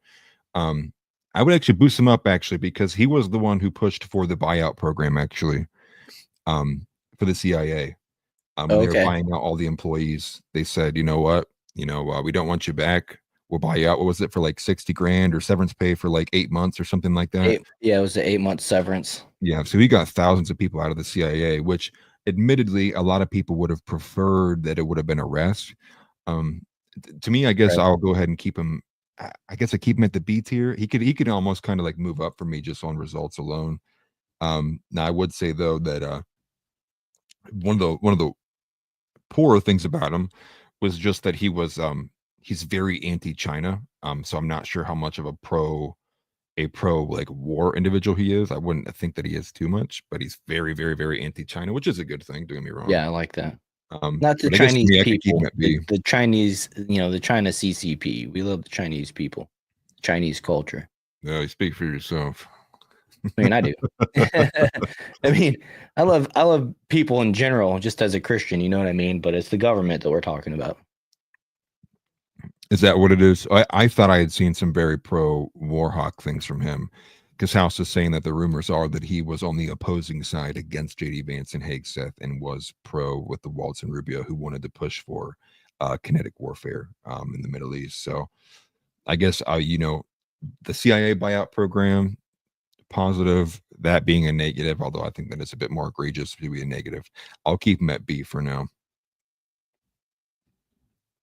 Okay, I'm down for that. We can keep him at B. Although, wait, so I moved him up to A. Although, I'm gonna pay closer attention to this dude. We'll see. We'll see going forward. Okay, and then this guy, Stephen Miller. Stephen Miller. Okay, he would be the only person for me outside of like Elon Musk, possibly move him to an S tier just based on results. I'd move him into A tier myself specifically, just based on how hard he has been. He has been doing what I was hoping Homan would do. He has been pushing for the deportations to ramp up. He has been a very vocal individual about that. Now, what I would say though is the downside to that. There are also rumors and reports that he's actively pushed away legislation towards deportations and otherwise because he couldn't take credit for it. So there are rumors that he's a very, very egotistical person, that he wants credit for things and that he would actually get in the way if it meant his name wasn't on it. But for right now, from what I've seen, I'd boost him up. He goes to A for me. Okay, and that's what I was actually thinking too. Is I've learned more about him since his appointment than before. And he doesn't do a lot of appearances on like Fox News and interviews and stuff, but when he does, he really crushes it. Right. And the big thing was the ending birthright citizenship, and he's been helping push for that as well too. Yeah, for sure. So yeah, I'm right there with you. I think we move him up to an A tier, and then we can just go forward from here. There's not a whole lot of debate, I think, over that one. Right. Next one down, I think that was Mike Huckabee. Yep. He's the first one we gave the C rating to. Yep. Huckabee should have a beard in this one, I would imagine. Yep. Top row. He's going to look completely different. Look at the top row and then look between the Asian guy and the bald guy in the top row. Oh, wow. Yeah. Did not recognize him at all. Yeah, he's got like a different look since he's been brought in. To me, he goes down for me. He looks like he got younger, but he got grayer. I don't know how that's possible, but well, he got Gigamax kind of like Thomas Massey did, right? When you grow that facial hair out a little bit, it's yeah, like, oh, dude, who's this Chad? it reminded me of Thomas Massey. That's funny. Just Right. from looks. My general discontent with Huckabee is because he's, for one, his appointment is very singular. I mean, he was appointed to be the U.S. ambassador to Israel. Mhm. He is, I mean, that is all that comes out of this brother's mouth. It is Israel, Israel, Israel. I disagree with him entirely on dispensationalism too. I think it's actually a bad route to go. On a very foundational Christian belief. I think for a lot of reasons, I'm I do not like what I see from Mike Huckabee. And I think ultimately he was thrust in there as a kind of former, he ran for president originally, so I believe against Obama in like 2008. And he ran basically on the notion that like he was this very, very religious guy. And so I think to a lot of the evangelical and Christian community, he is a very prominent person to them. But I think he's using that influence ultimately to help push the pro-Israel sentiment in a two-sided front that we ultimately America should not be involved with at all. So to me, he goes down to D. Like I can't stand him. I wish he would just shut up and I had to stop seeing him on my timeline. That's exactly what I was gonna do. And I see Tix Bomber gives him an F. Says I've never been a Huckabee fan, and I'll never get behind Israel shills. And I'm pretty much right there with you on that one. That's well said there, Tix. Yeah. So yeah, and I agree with you. He goes down. Like we originally rated him as C. I don't know if he's done anything to really lose rank. I think he's kind of just done everything that like you said, what he was kind of just supposed to do. Well, So, he kissed the wall, man. Like he had that moment and he did the whole like I'm gonna put on my little hat and go pray to the big wall there in Israel. Like that's really was all that he's after been he doing. was appointed? April, I think. Yeah, please ask Rock. Okay. No, I was just curious. Yeah. So yeah, then he comes down a April little 18th, bit. literally a week Okay. ago. Yeah. Okay. So yeah, he moves down a slot. He's not a complete failure, but and maybe that's unfair. Maybe he's doing what he was supposed to do, and he's still maintaining that C average. But Tick says he's a propagandist, and Yeah. What I I've would just never say, been a Huckabee fan. I've never really been a Huckabee fan. me either. Yeah, And bleh. what I would say in his That's it defense right there. is Bleh. because if you're like, right, yeah. If you're the ambassador to Israel, though, like I would expect probably the only thing that you talk about would be that, to be fair. But again, I think that the only reason he is there is because he's a propagandist. They know he's going to speak to the audience they want him speaking to. He's fulfilling that role, but I think that role is misguided and it shouldn't exist. Okay. All right. Well, I'm right there with you on that one. This next dude, these next two guys, I do not recognize at all. The guy on the right is Mike Waltz. The guy in the middle is the outsider that Trump brought in personally. What is his name? Man, it's like Kevin something, I think. Not Steve Wickoff. No. Let me. Oh yeah, is this Steve Witkoff? Let me actually. I need to go look at the one that you're looking at so I can see the names because his will be the one that I'm gonna struggle to remember. Let Guess me I could pull have made mine that up here. bigger before. He's the man. Can't drag it to the left, darn it. He was like a business mogul guy. Oh man, I'm gonna start punching myself in the face for not remembering. Chris, you got to dip out. All right, man. Have a good night, dude. I think you came in late, and so Chris, before you go, real fast. That's Lutnick. Thanks, House. But Chris, before you go, real quick. Oh, question mark, maybe. Okay. Might be Lutnick. Lutnick. But like I was just gonna tell Chris. I don't think you're here at the beginning. Atlas and I are both gonna be out of town and kind of splitting time doing solo shows next week and the week after. Kind of like he'll be gone for part of the time. I'll be gone for part of the time. Might have you come and fill in if you're willing. But we'll talk about that in Discord. I wanted to make sure you had seen or heard that. But let's see, where's Lutnick over here in this Yeah, it's not Lutnick.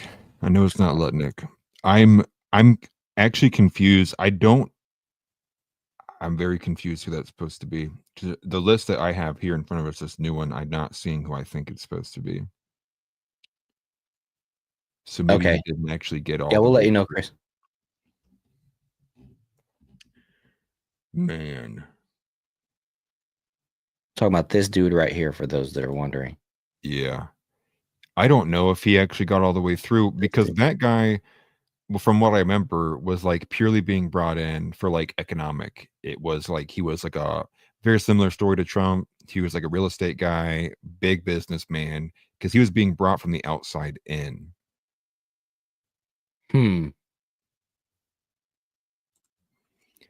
So, like, in my best guess, and it doesn't help that none of these pictures are the same.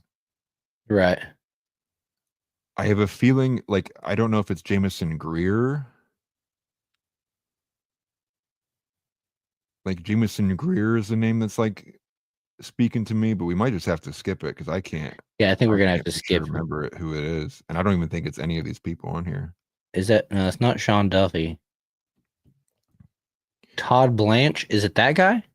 No, Todd Blanche. Where's Todd Blanche? he's right here. No, because he was way later down the line. Okay. Dan Dan Scavino. Is that what that is? Dan Scavino. No. He's right here. I think that's his name. It's written so small. Yeah, the chief of staff. No, that was way later too with him. I was assuming it was Jameson Greer, but I don't think that's it either. It might actually be Stephen Witkoff. Yeah, I think that's Stephen Witkoff. Let me look up Stephen Witkoff real quick. I'll probably find that photo we used for that one. Right. Just him right here. Everybody's turning gray under Trump's administration. Besant. No, I don't think it's Besant. Yeah, it wasn't Scott. Let's see. Dang. Yeah. Not gonna work here anymore. Yeah, right. I telling you, like, I don't think he's on this list. I'm assuming because we did it pre all of the confirmations. I wonder if that guy even made it all the way through. It's Wickoff. Tix Bomber said Yeah. it's Wickoff. That's what I was thinking. That's what I'm assuming. It's the person that looks like the closest. And Stephen Witkoff is he's in charge of he's like the Middle East envoy. That's what he's in charge of. Okay. What So originally read him? That's a C. Is a C? Yeah, we'll put him here at C for now. And you found the pick? Okay. So yeah, it's Witkoff. Thank you, Tix. I appreciate you guys' help. Yeah, that's what I tried doing too, and with Google real quick. Yeah, so I think then, yeah, Witkoff moves up for me, because he's even been pulled away from the Middle East envoy to do Russian-Ukrainian peace talks as well. He had a hand in brokering the ceasefire in the Middle East as well, between Israel and Gaza. So I'd go ahead and move him up. I think he's only done positive since he's been in there. Okay. So you want to move him up from C to B? Yeah. Purely on the proxy that he's being moved out of his department to go help broker negotiations too. I think at least, utility wise, looks like he's at least doing decent. And I will ask Rock a little bit as well here. It looks like that Steve Witkoff is actually the one who's trying to lead the efforts in the nuclear negotiations with Iran. Shows that he was the one that met with the foreign minister, Abbas Araki, on April 12th in Oman, which was the first direct U.S.-Iran contact since Trump had taken office. And yeah, so it looks like he's doing everything that he's supposed to do.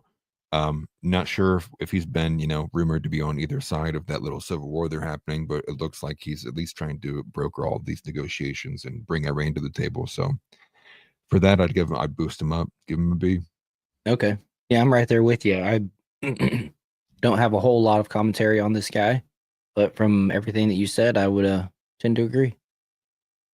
So we'll just do that. We'll move him up to B, and we'll move forward here. And who was this guy? Mike Waltz. I was gonna say I had it a second ago, and then F. I started looking through. Yeah, where's he at though? And they don't In have the this in middle like row. alphabetical order or anything at all. I think There he he's is. in the Okay. middle row. Yeah, I got him. So he was a C before, Yeah. He goes to and F for me. yeah, I mean, he put together this signal chat, which, like I said, this is not like the biggest thing, but it's a faux pas for sure. And will you let us know what else he's done by chance?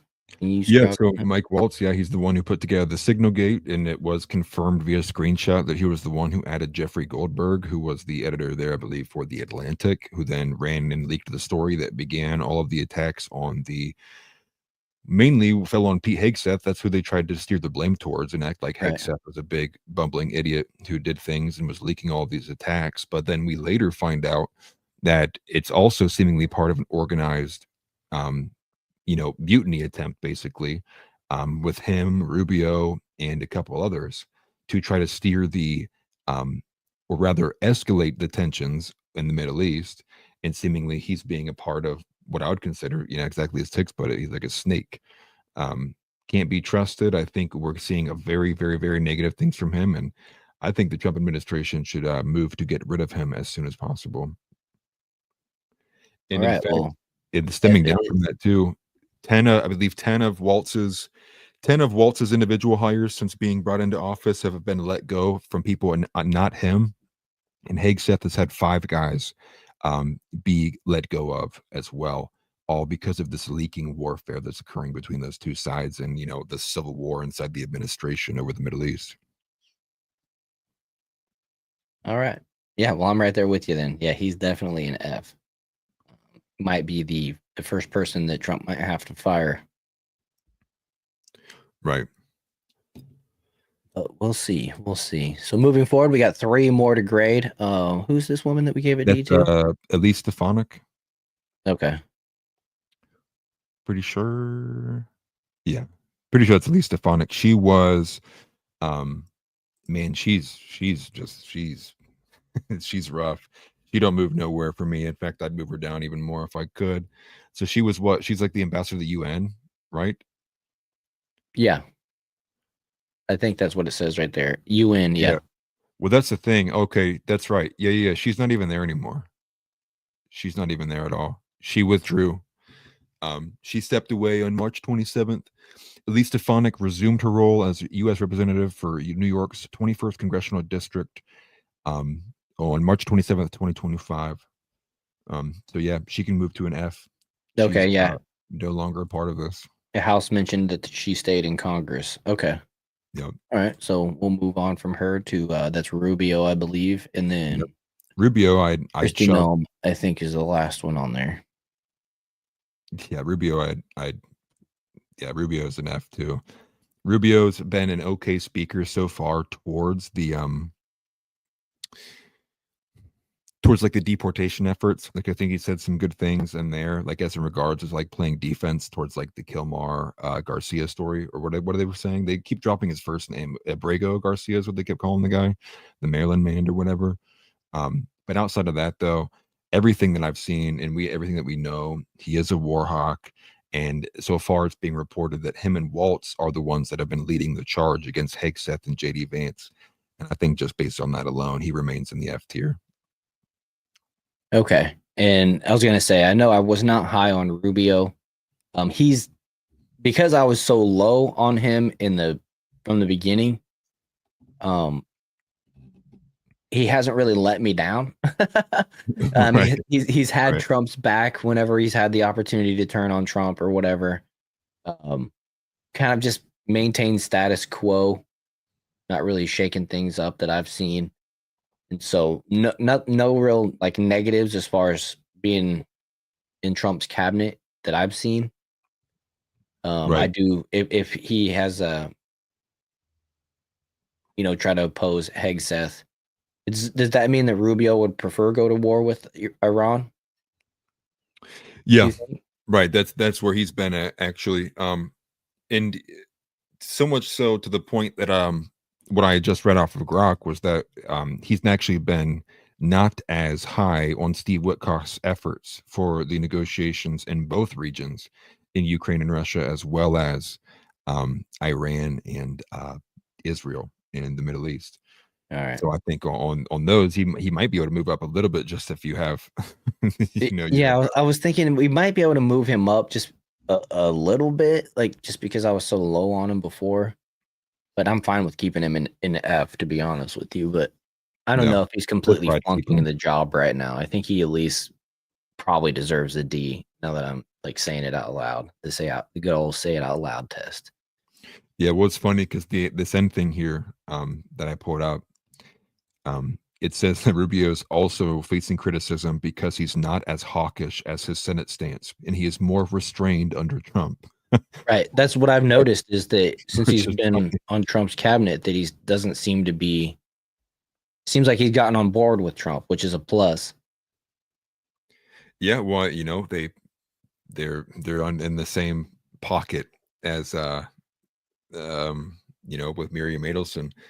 I think overall he just stays in an F. I just thought it was funny that they Yeah. pointed that out. Yeah, I think so too. I think he stays in F. It's not nothing like super great, um, out of the ordinary that just dictates you move up. You know what I mean? Just the fact that he got Right. on board with Trump and hasn't ruffled any feathers, just means that he's doing what he's supposed to do a little bit, a little Right. bit. Okay, so then finally we got Christy Nome. And we can rate some of these other ones on here. The other ones that we didn't rate were because they weren't Like JD appointed Vance is on there. at the time. Yeah, so let's do Christy Nome. We'll do JD Vance and a couple others, and then we'll just wrap the show up. I think because we're approaching 9. Yeah. Yeah, Chrissy stays at F for me. She is everything that I thought she was and then some. Right. I think she's just one scandal after another. You can't put a camera on her for too long. You get another scandal on screen live on air. And I think overall, ultimately, like she's like a worse version of Pam Bondi. Like when they had like what was it? I saw Cassandra Fairbanks like highlighted, and this was a couple months ago, but when she did the CCOT thing, where it was like she was like, I know it took her 3 hours to do her hair before she did this, and she had like all these extensions put in, and like even all these girls, the conservative girls were attacking her for it. It's like you lose the conservative woman. I'm like, dude, you really like you're really undermining yourself here. I think she is another one of these very egotistical driven individuals. And I think the biggest thing with her is her consistent pushes for things that would fall under HR 6090, and her continued attempts to eliminate free speech protections in the name of things like hate speech and otherwise. So, yeah, for me, if I could move her lower than F, I would. Right. That's what Tix Bomber says right here. She's a Z tier politician and a woman. Yeah. Yeah, I agree. Yeah. Yeah. Women automatically get ranked lower. You know what's crazy is when she was just she was the governor of North Dakota, right? Before? Yeah. When she was doing that, she was doing a great job. And then she made the comment about putting down one of her dogs, and it just seems to be just downhill from there. Well, it was the dogs. It was the fact that she lied about meeting Kim Jong Un. There's a third one that I always forget. But yeah, And then she passed she passed the state's version of HR 6090 in North Dakota that has like less than like 0.7% percentage population of Jewish individuals in their state. Like she's fully bought in on this extremely pro Israel stance. Now I don't know if it means, if that can imply a pro war stance, but ultimately I'm very anti anything that goes against First Amendment, anything at all, period. And on those grounds, I think when she continually tries to push for it from her position, and then you take on top of it, right, she's Department of Homeland Security, and what really the way it reflects on Tom Homan, what we feel about the deportations not occurring, that definitely also falls on her too. And yeah. those are way too many negatives. I mean, like there does need to be a lower tier than F for her to belong in. That's true. Tix Bomber says, I miss Sarah Palin. At least she was fun. I was talking to my wife Right. about that the other day. Like, whatever happened to her? She kind of just chose to just opt out, I think. And, to each their own. But Yeah, Right. I'm right there with you. Sarah Palin was fun. House Leotardo mentions that if she wouldn't sign a bill banning boys from girls' sports, how is she going to secure the country? And yeah, that sums it up about as clear as anybody can. 100% agree there, House. Yeah. And that's why she is F minus tier. Yeah. F minus, man. So there's some other folks in here. There's RFK Jr. We can rate. We didn't give him a rating before. I don't know why, to be honest with you. I don't we I did that know. super early. So the day we did this video was 5 months ago, which would have been, I don't know if it tells me the exact date. Well, that's November December. 13th. Okay, November. November 13th. So that would have only been 8 days after the election. So we were really working with very minimal Okay, so we're information. just going off the very preliminary stuff. RFK came Yeah. later. Okay. RFK, I would launch all the way up to A. For me, now I know I was super harsh on him with his change of stance on MMR vaccines, and I think there is a level of like, if Over the there's something measles. Yeah. they got on him. I mean, even Terrence Howard brought this up on Bill Maher's Club Random. Like, Terrence Howard was like, "What do they have on this guy, man? Like, what is going on with this dude?" And so he's obviously seeing some of the same stuff we are. You even have your own company and foundation like disavow you on those stances. It's like something's not adding up here, right? Mhm. But when you look at the food dyes being banned, they're preparing an assault on the COVID-19 children's vaccine schedule. Like, I think all good things from RFK, even earlier today, highlighting that, what was it, the HHS? I have that in here. Announced that, under Biden, they were complicit in child trafficking. Like, he's going nuclear in there. I mean, like, in my opinion, he's, of all of the people who are in there, he's doing the most so far. Yeah. Outside of Elon, which I don't know if I can consider Elon actually technically a part of the cabinet, since it's like an outside kind of private position. Right. But yeah, for me, it's RFK as an A, and he would be an S for me if it wasn't for that MMR thing. Yeah. I'm right there with you. He was the first one when he came out and banned the first food dye. I want to say it was probably almost 2 months ago. He was the first one that really came out and it's like, all right, Trump's cabinet is doing things. You know what I mean? And ironically, it was RFK Jr. And yeah, I'm right there with you. I think he's A tier, almost S tier. If he didn't have that little shaky moment, that would have helped. But I don't think that would have that's the difference maker for me. So yeah, I'll slide him into the A tier comfortably. I see that, and then I see who's with him in the A tier, and I think he's better than all the guys who he's in that same tier with. So I think just based on that alone, I think we have to go take him to S, even though I You didn't think so? agree with it. Okay. Yeah, because I think if I compare RFK to Hegseth and Lee Zeldin and Stephen Miller, I think RFK results wise, I think is better so far from what we've seen. I'd put him above that. So I Okay. guess Well, chat. I Let us would know be. Chat. Let us know what you think of RFK. Where do you think he should be rated? Because I'm right there with you. I think he should definitely be an A, and I'm borderline that he's S. Yeah, Yeah. I think I'll go to the S tier with you. I think that's he's been a win overall for Trump, especially when you look back to the overall thing. I mean, I think he helped Trump win the election.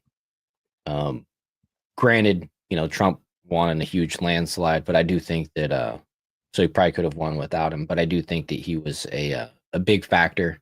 I know a lot of people, a lot of Democrats in the middle did swing to Trump. Notably, RFK Jr.'s running mate on the independent ticket. What's her name? Nicole Shanahan. Nicole Shanahan. I wanted to call her Shannon, and I knew that was wrong. So Nicole Shanahan. Yeah, You misogynist. she has a lot of she has a lot of influence on social medias and with her money and everything like that. And so did win some folks over for Trump when it came to the election, and he's just been generally a net positive and probably the biggest net positive, one of the biggest net positives for sure on Trump's campaign, cabinet. Exactly. Evil Elmo mentions that RFK Jr. already got some companies to move from seed oils to beef tallow to cook their food. Yeah, and the food's going to taste better and be more healthy. So I've been seeing tallow lotion commercials lately. That stuff is actually on the rise, beef tallow. Right. Let's see here. Anyone getting rid of poisons being pumped out by pharma and food is S tier, a Tix bomber. So yeah, I think chat generally agrees that he is a TNT says I think of S as really kicking ass and A being exceeding expectations. The only issue is the letters aren't really defined. Yeah. I mean, Right. A is awesome, it's the best. But then there's the S tier, and that kind of comes from the video game realm. Right. They created higher than A characters that are just S tier.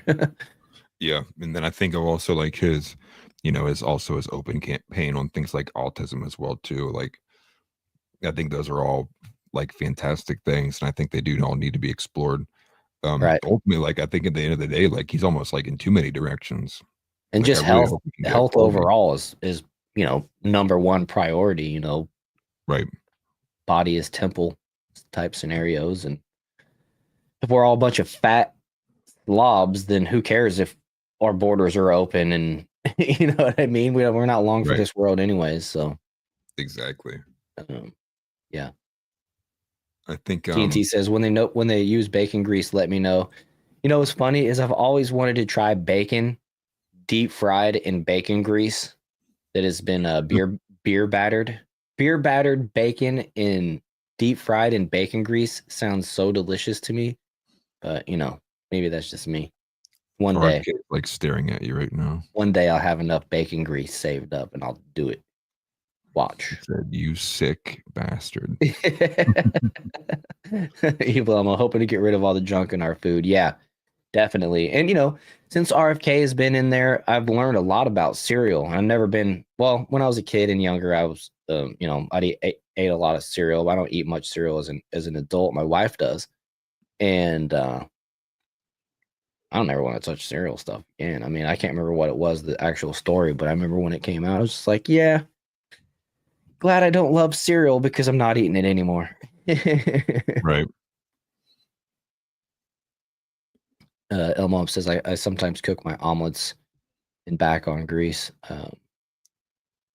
Yeah, I always cook my omelets in some bacon grease. I'll cook some bacon first or whatever. I have bacon grease from before saved up, and I always do that.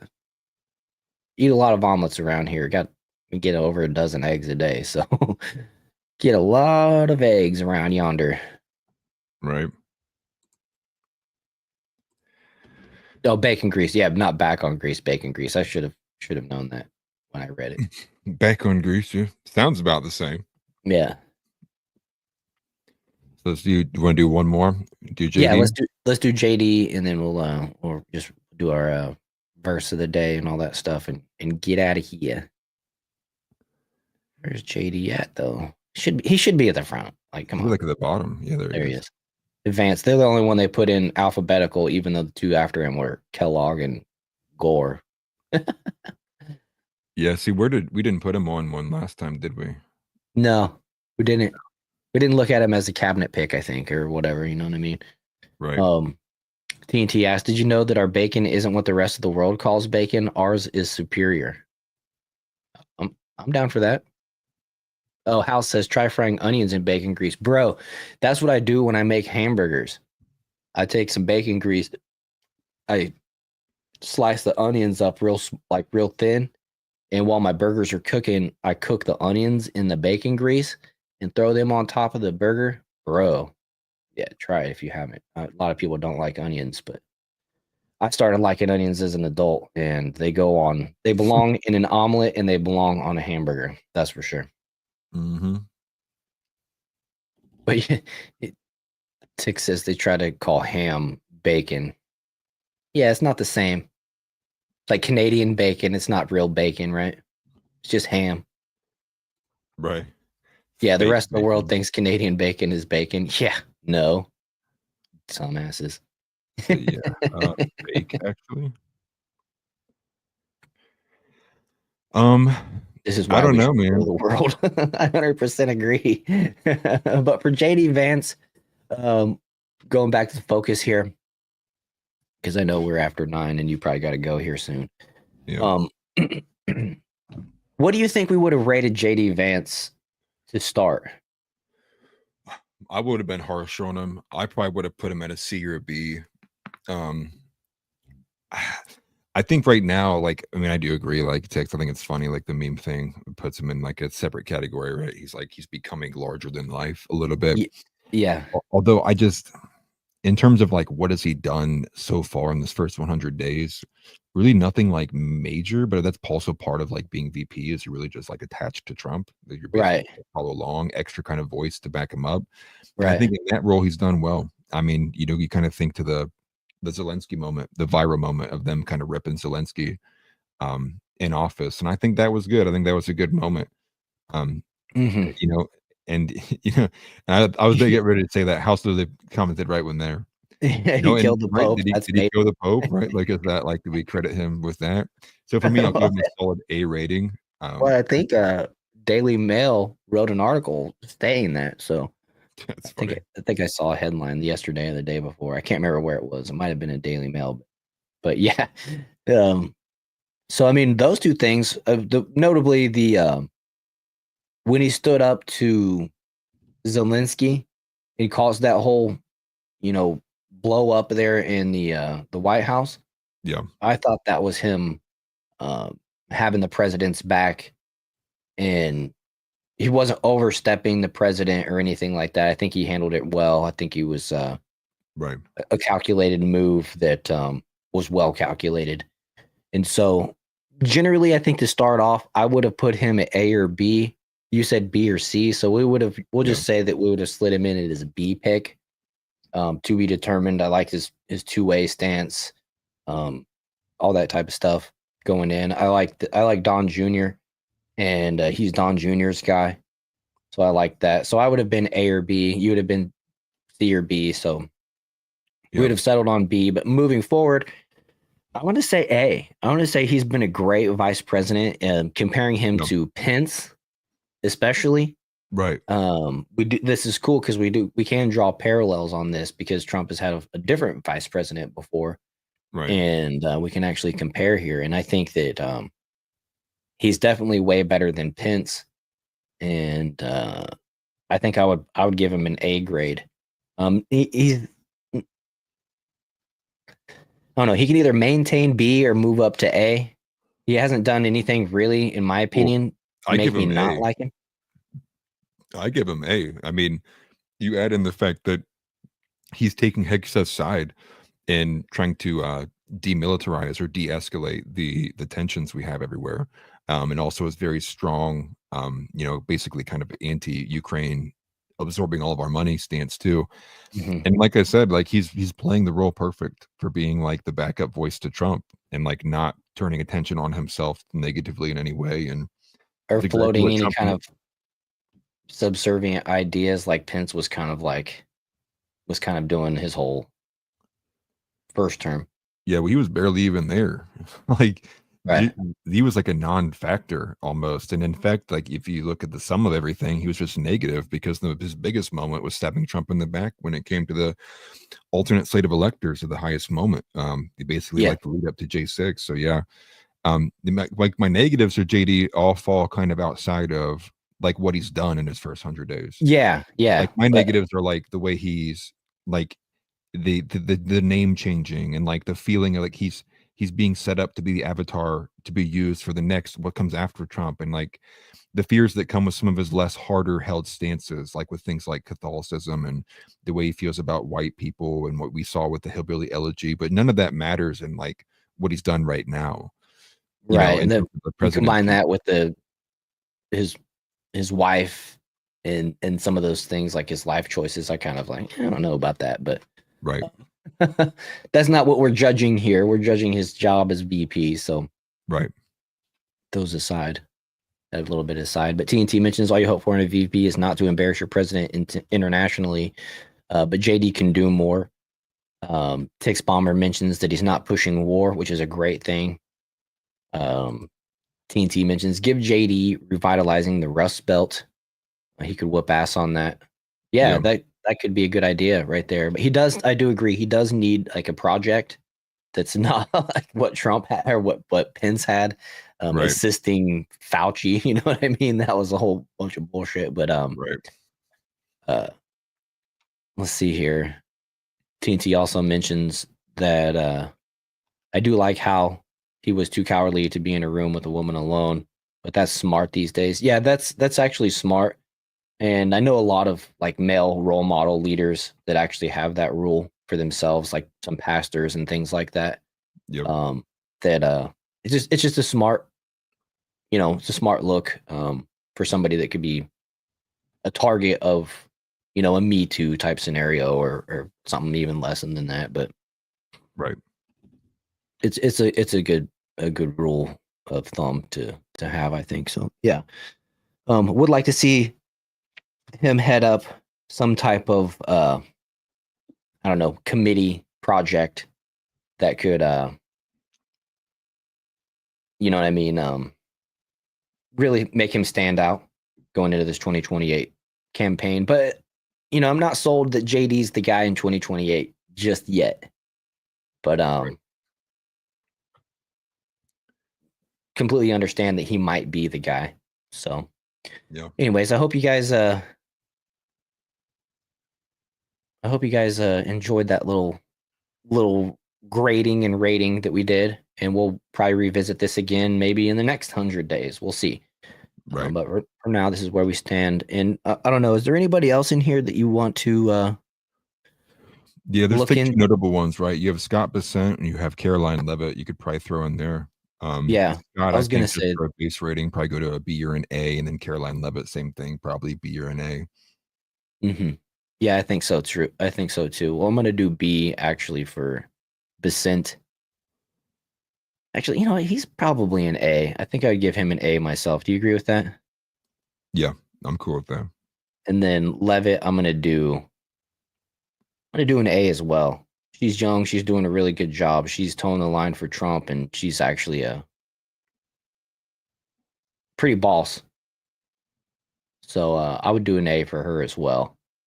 Yeah, especially so far, she's not had any kind of like blunders or anything like that. She's carried momentum really well. The only thing that's even a downgrade for Scott is his previous like Soros connections that are obviously for good reason questionable. But so far, he's had everyone's back. He had a very, very prominent speaker as well too. I think even Tucker Carlson kind of opined on him a little bit for how well of a speaker he is, especially breaking down like things when it came to tariffs, right? Explaining and breaking it down to the American people, like how the market is, the makeup of it, and like how it's ultimately like here are the effects, here's why, and here's why we're doing it.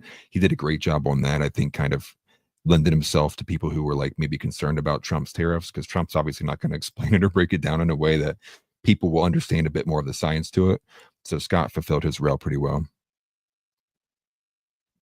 Yeah, I 100% agree with you. And when he comes on and makes statements in the media, I'm like, yeah, I like that. So, Right.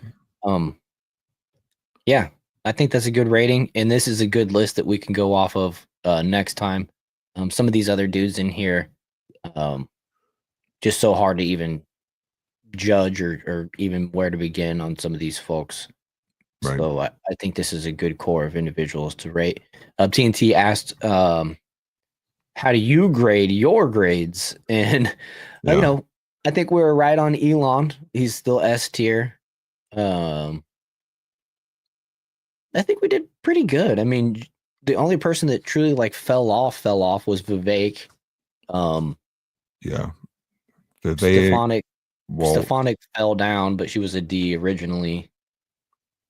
But Right. everybody we rated B and up, I think pretty much stayed B and up. Yeah. Biggest mover probably would be either Tom Homan Mm-hmm. or who else did we boost up? Yeah, I guess Homan's the only one that All moved right. 2 spots. Everyone else either went up 1 or down 1. Right. And then other people made their introduction to the list. So yeah, I mean, looking forward, projecting in the future. I hope Pam Bondi moves up from C to S. I hope um Vivek and Rubio, or not Vivek, Huckabee and Rubio do a better job and stand out and move up. Yeah, we got Patel at F because he basically dropped out of the Doge projection thing. So we just kind of took him out of the equation. You racist bastard. That's Vivek. I don't know if Patel's on this one. Oh, Patel. Yeah. Cash. See, listen, I don't like Indians either, but you're taking it too far. You're all trying to steal my money and scam me. Do not redeem. Do not redeem. Yeah, Cash would actually be good on there. I don't think we have a graphic of him down here, do we? Because I would like to put him on the list. Yeah, he's not on there for some reason. He's not on there. And I think when I looked at the top of this list was actually made at the end of November, which I think that was when they had pulled Cash away from the CIA and actually gave it to Ratcliffe. So it was even. Oh, right. That was the FBI at first, or it. CIA at first. Yeah, then he switched over to the FBI. That's right. Yeah, you're right. That's exactly what happened. They all look like Tyson. Right. You're right. That's funny. Yeah. Let's see. Like so yeah, I think we did pretty good. Now, if you want to go ahead and lead us out, we will wrap up the show. Yeah. I'll just make this quick. The verse I had for today is called "Show Us a Sign." Short little subtitle there. It's Mark chapter 8 verses 11 and 12. But it reads, and again, I'm reading from the Orthodox Study Bible, so my will probably be different than yours, more than likely, if you're using a more base version or a newer version. But it reads, "Then the Pharisees came out and began to dispute with him, seeking from him a sign from heaven, testing him. But he sighed deeply in his spirit and said, Why does this generation seek a sign? Assuredly, I say to you, no sign shall be given to this generation." So this actually happens shortly after he feeds the 5,000. Jesus then goes and feeds 4,000, which many people don't realize actually the thing. But Jesus fed 4,000 after he fed the 5,000. He basically comes back, and the Pharisees are complaining and demanding a sign from him. If he's truly a prophet, he needs to validate himself in front of them. But just kind of a parallel, right? That we do have people in our own lives, right, who have hardened hearts, right? They see one thing in the Bible, they pick it out and they go, I'm not believing this. I disagree with this one thing. And it kind of shows just how kind of entitled people are, that if a certain word or certain scripture doesn't speak to them, with the sweet nothings in their ear, they reject it. And ultimately, I think we as Christians understand at a base level, a lot of things aren't even for us to understand. We're very simple human beings, right? I think the story of Job is really good on diving into that, right? Like, how could you even begin to understand a being that's not even existing in the same dimension as you, with the power and the awe of what it does? And I thought that was just, a reminder that, if you're demanding a sign from God, more than likely, you're framing on the problem is wrong, and you're viewing it from the wrong angle. But and with that though, we'll just move over to the Nicene Creed. We'll get that loaded up, and we'll just say this prayer, and we'll be done. All right. I don't know if War wants to put it on screen or not. Yeah, I will. In front of me. Yep, I'll put it on screen here for everybody to read along if you want to. Perfect. And so here it is, the Nicene Creed. I believe in one God, the Father Almighty, maker of heaven and earth, of all things visible and invisible. I believe in one Lord Jesus Christ, the only begotten Son of God, born of the Father of before all ages, God from God, light from light, true God from true God, begotten, not made, consubstantial with the Father. Through him all things were made. For us men and for our salvation he came down from heaven, and by the Holy Spirit was incarnate of the Virgin Mary and became man. For our sake he was crucified under Pontius Pilate. He suffered death and was buried, and rose again on the third day in accordance with the Scriptures. He ascended into heaven and is seated at the right hand of the Father. He will come again in glory to judge the living and the dead, and his kingdom will have no end. I believe in the Holy Spirit, the Lord, the giver of life, who proceeds from the Father and the Son, who with the Father and the Son is adored and glorified, who has spoken through the prophets. I believe in one holy, Catholic, and apostolic church. I confess one baptism for the forgiveness of sins, and I look forward to the resurrection of the dead and the life of the world to come. Amen. Amen. All right. Thank you for reading that. Appreciate it.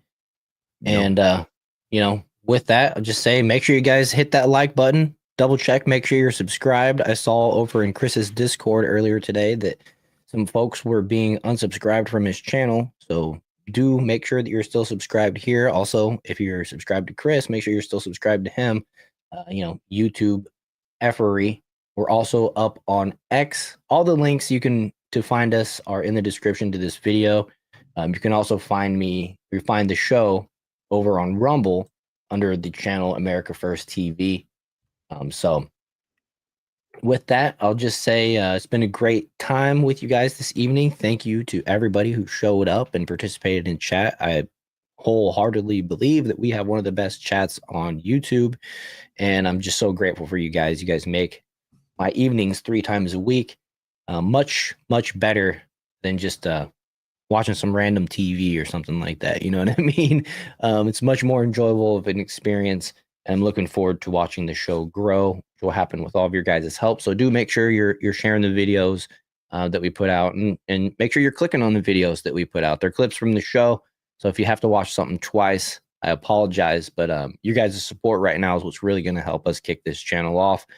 And, with that, I'll just ask the folks over on X if you would help the show grow. If you believe this show is something that other people should see, make sure you go over and look up the Jar Openers podcast on YouTube and just hit that subscribe button. And right now we're at 75. So I expect it to go up at least 1 in the next couple minutes, right? No, but seriously, I do appreciate everybody. Make sure you follow, like, all that stuff on all the platforms, and we'll see you guys on Saturday, 7 p.m. Eastern time. And finally, Christ is King. Amen. Have a good night, everybody.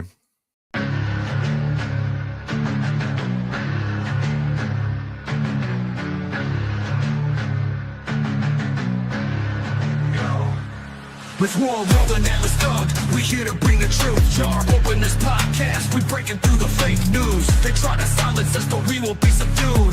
We're bearded alpha males here to save the youth. Spitting fire on the mic with the bass Christian takes. Exposing the lies, keeping the demons at bay. We ain't afraid to speak up, we won't be swayed. Jar open this podcast, where the truth is laid. Jar openers, cracking open the lies. We're rolling Atlas up, we're here to rise. Bearded alpha males saving the youth from the godless demons, spreading the truth. We ain't playing games, we're on a mission to awaken the masses with our intuition.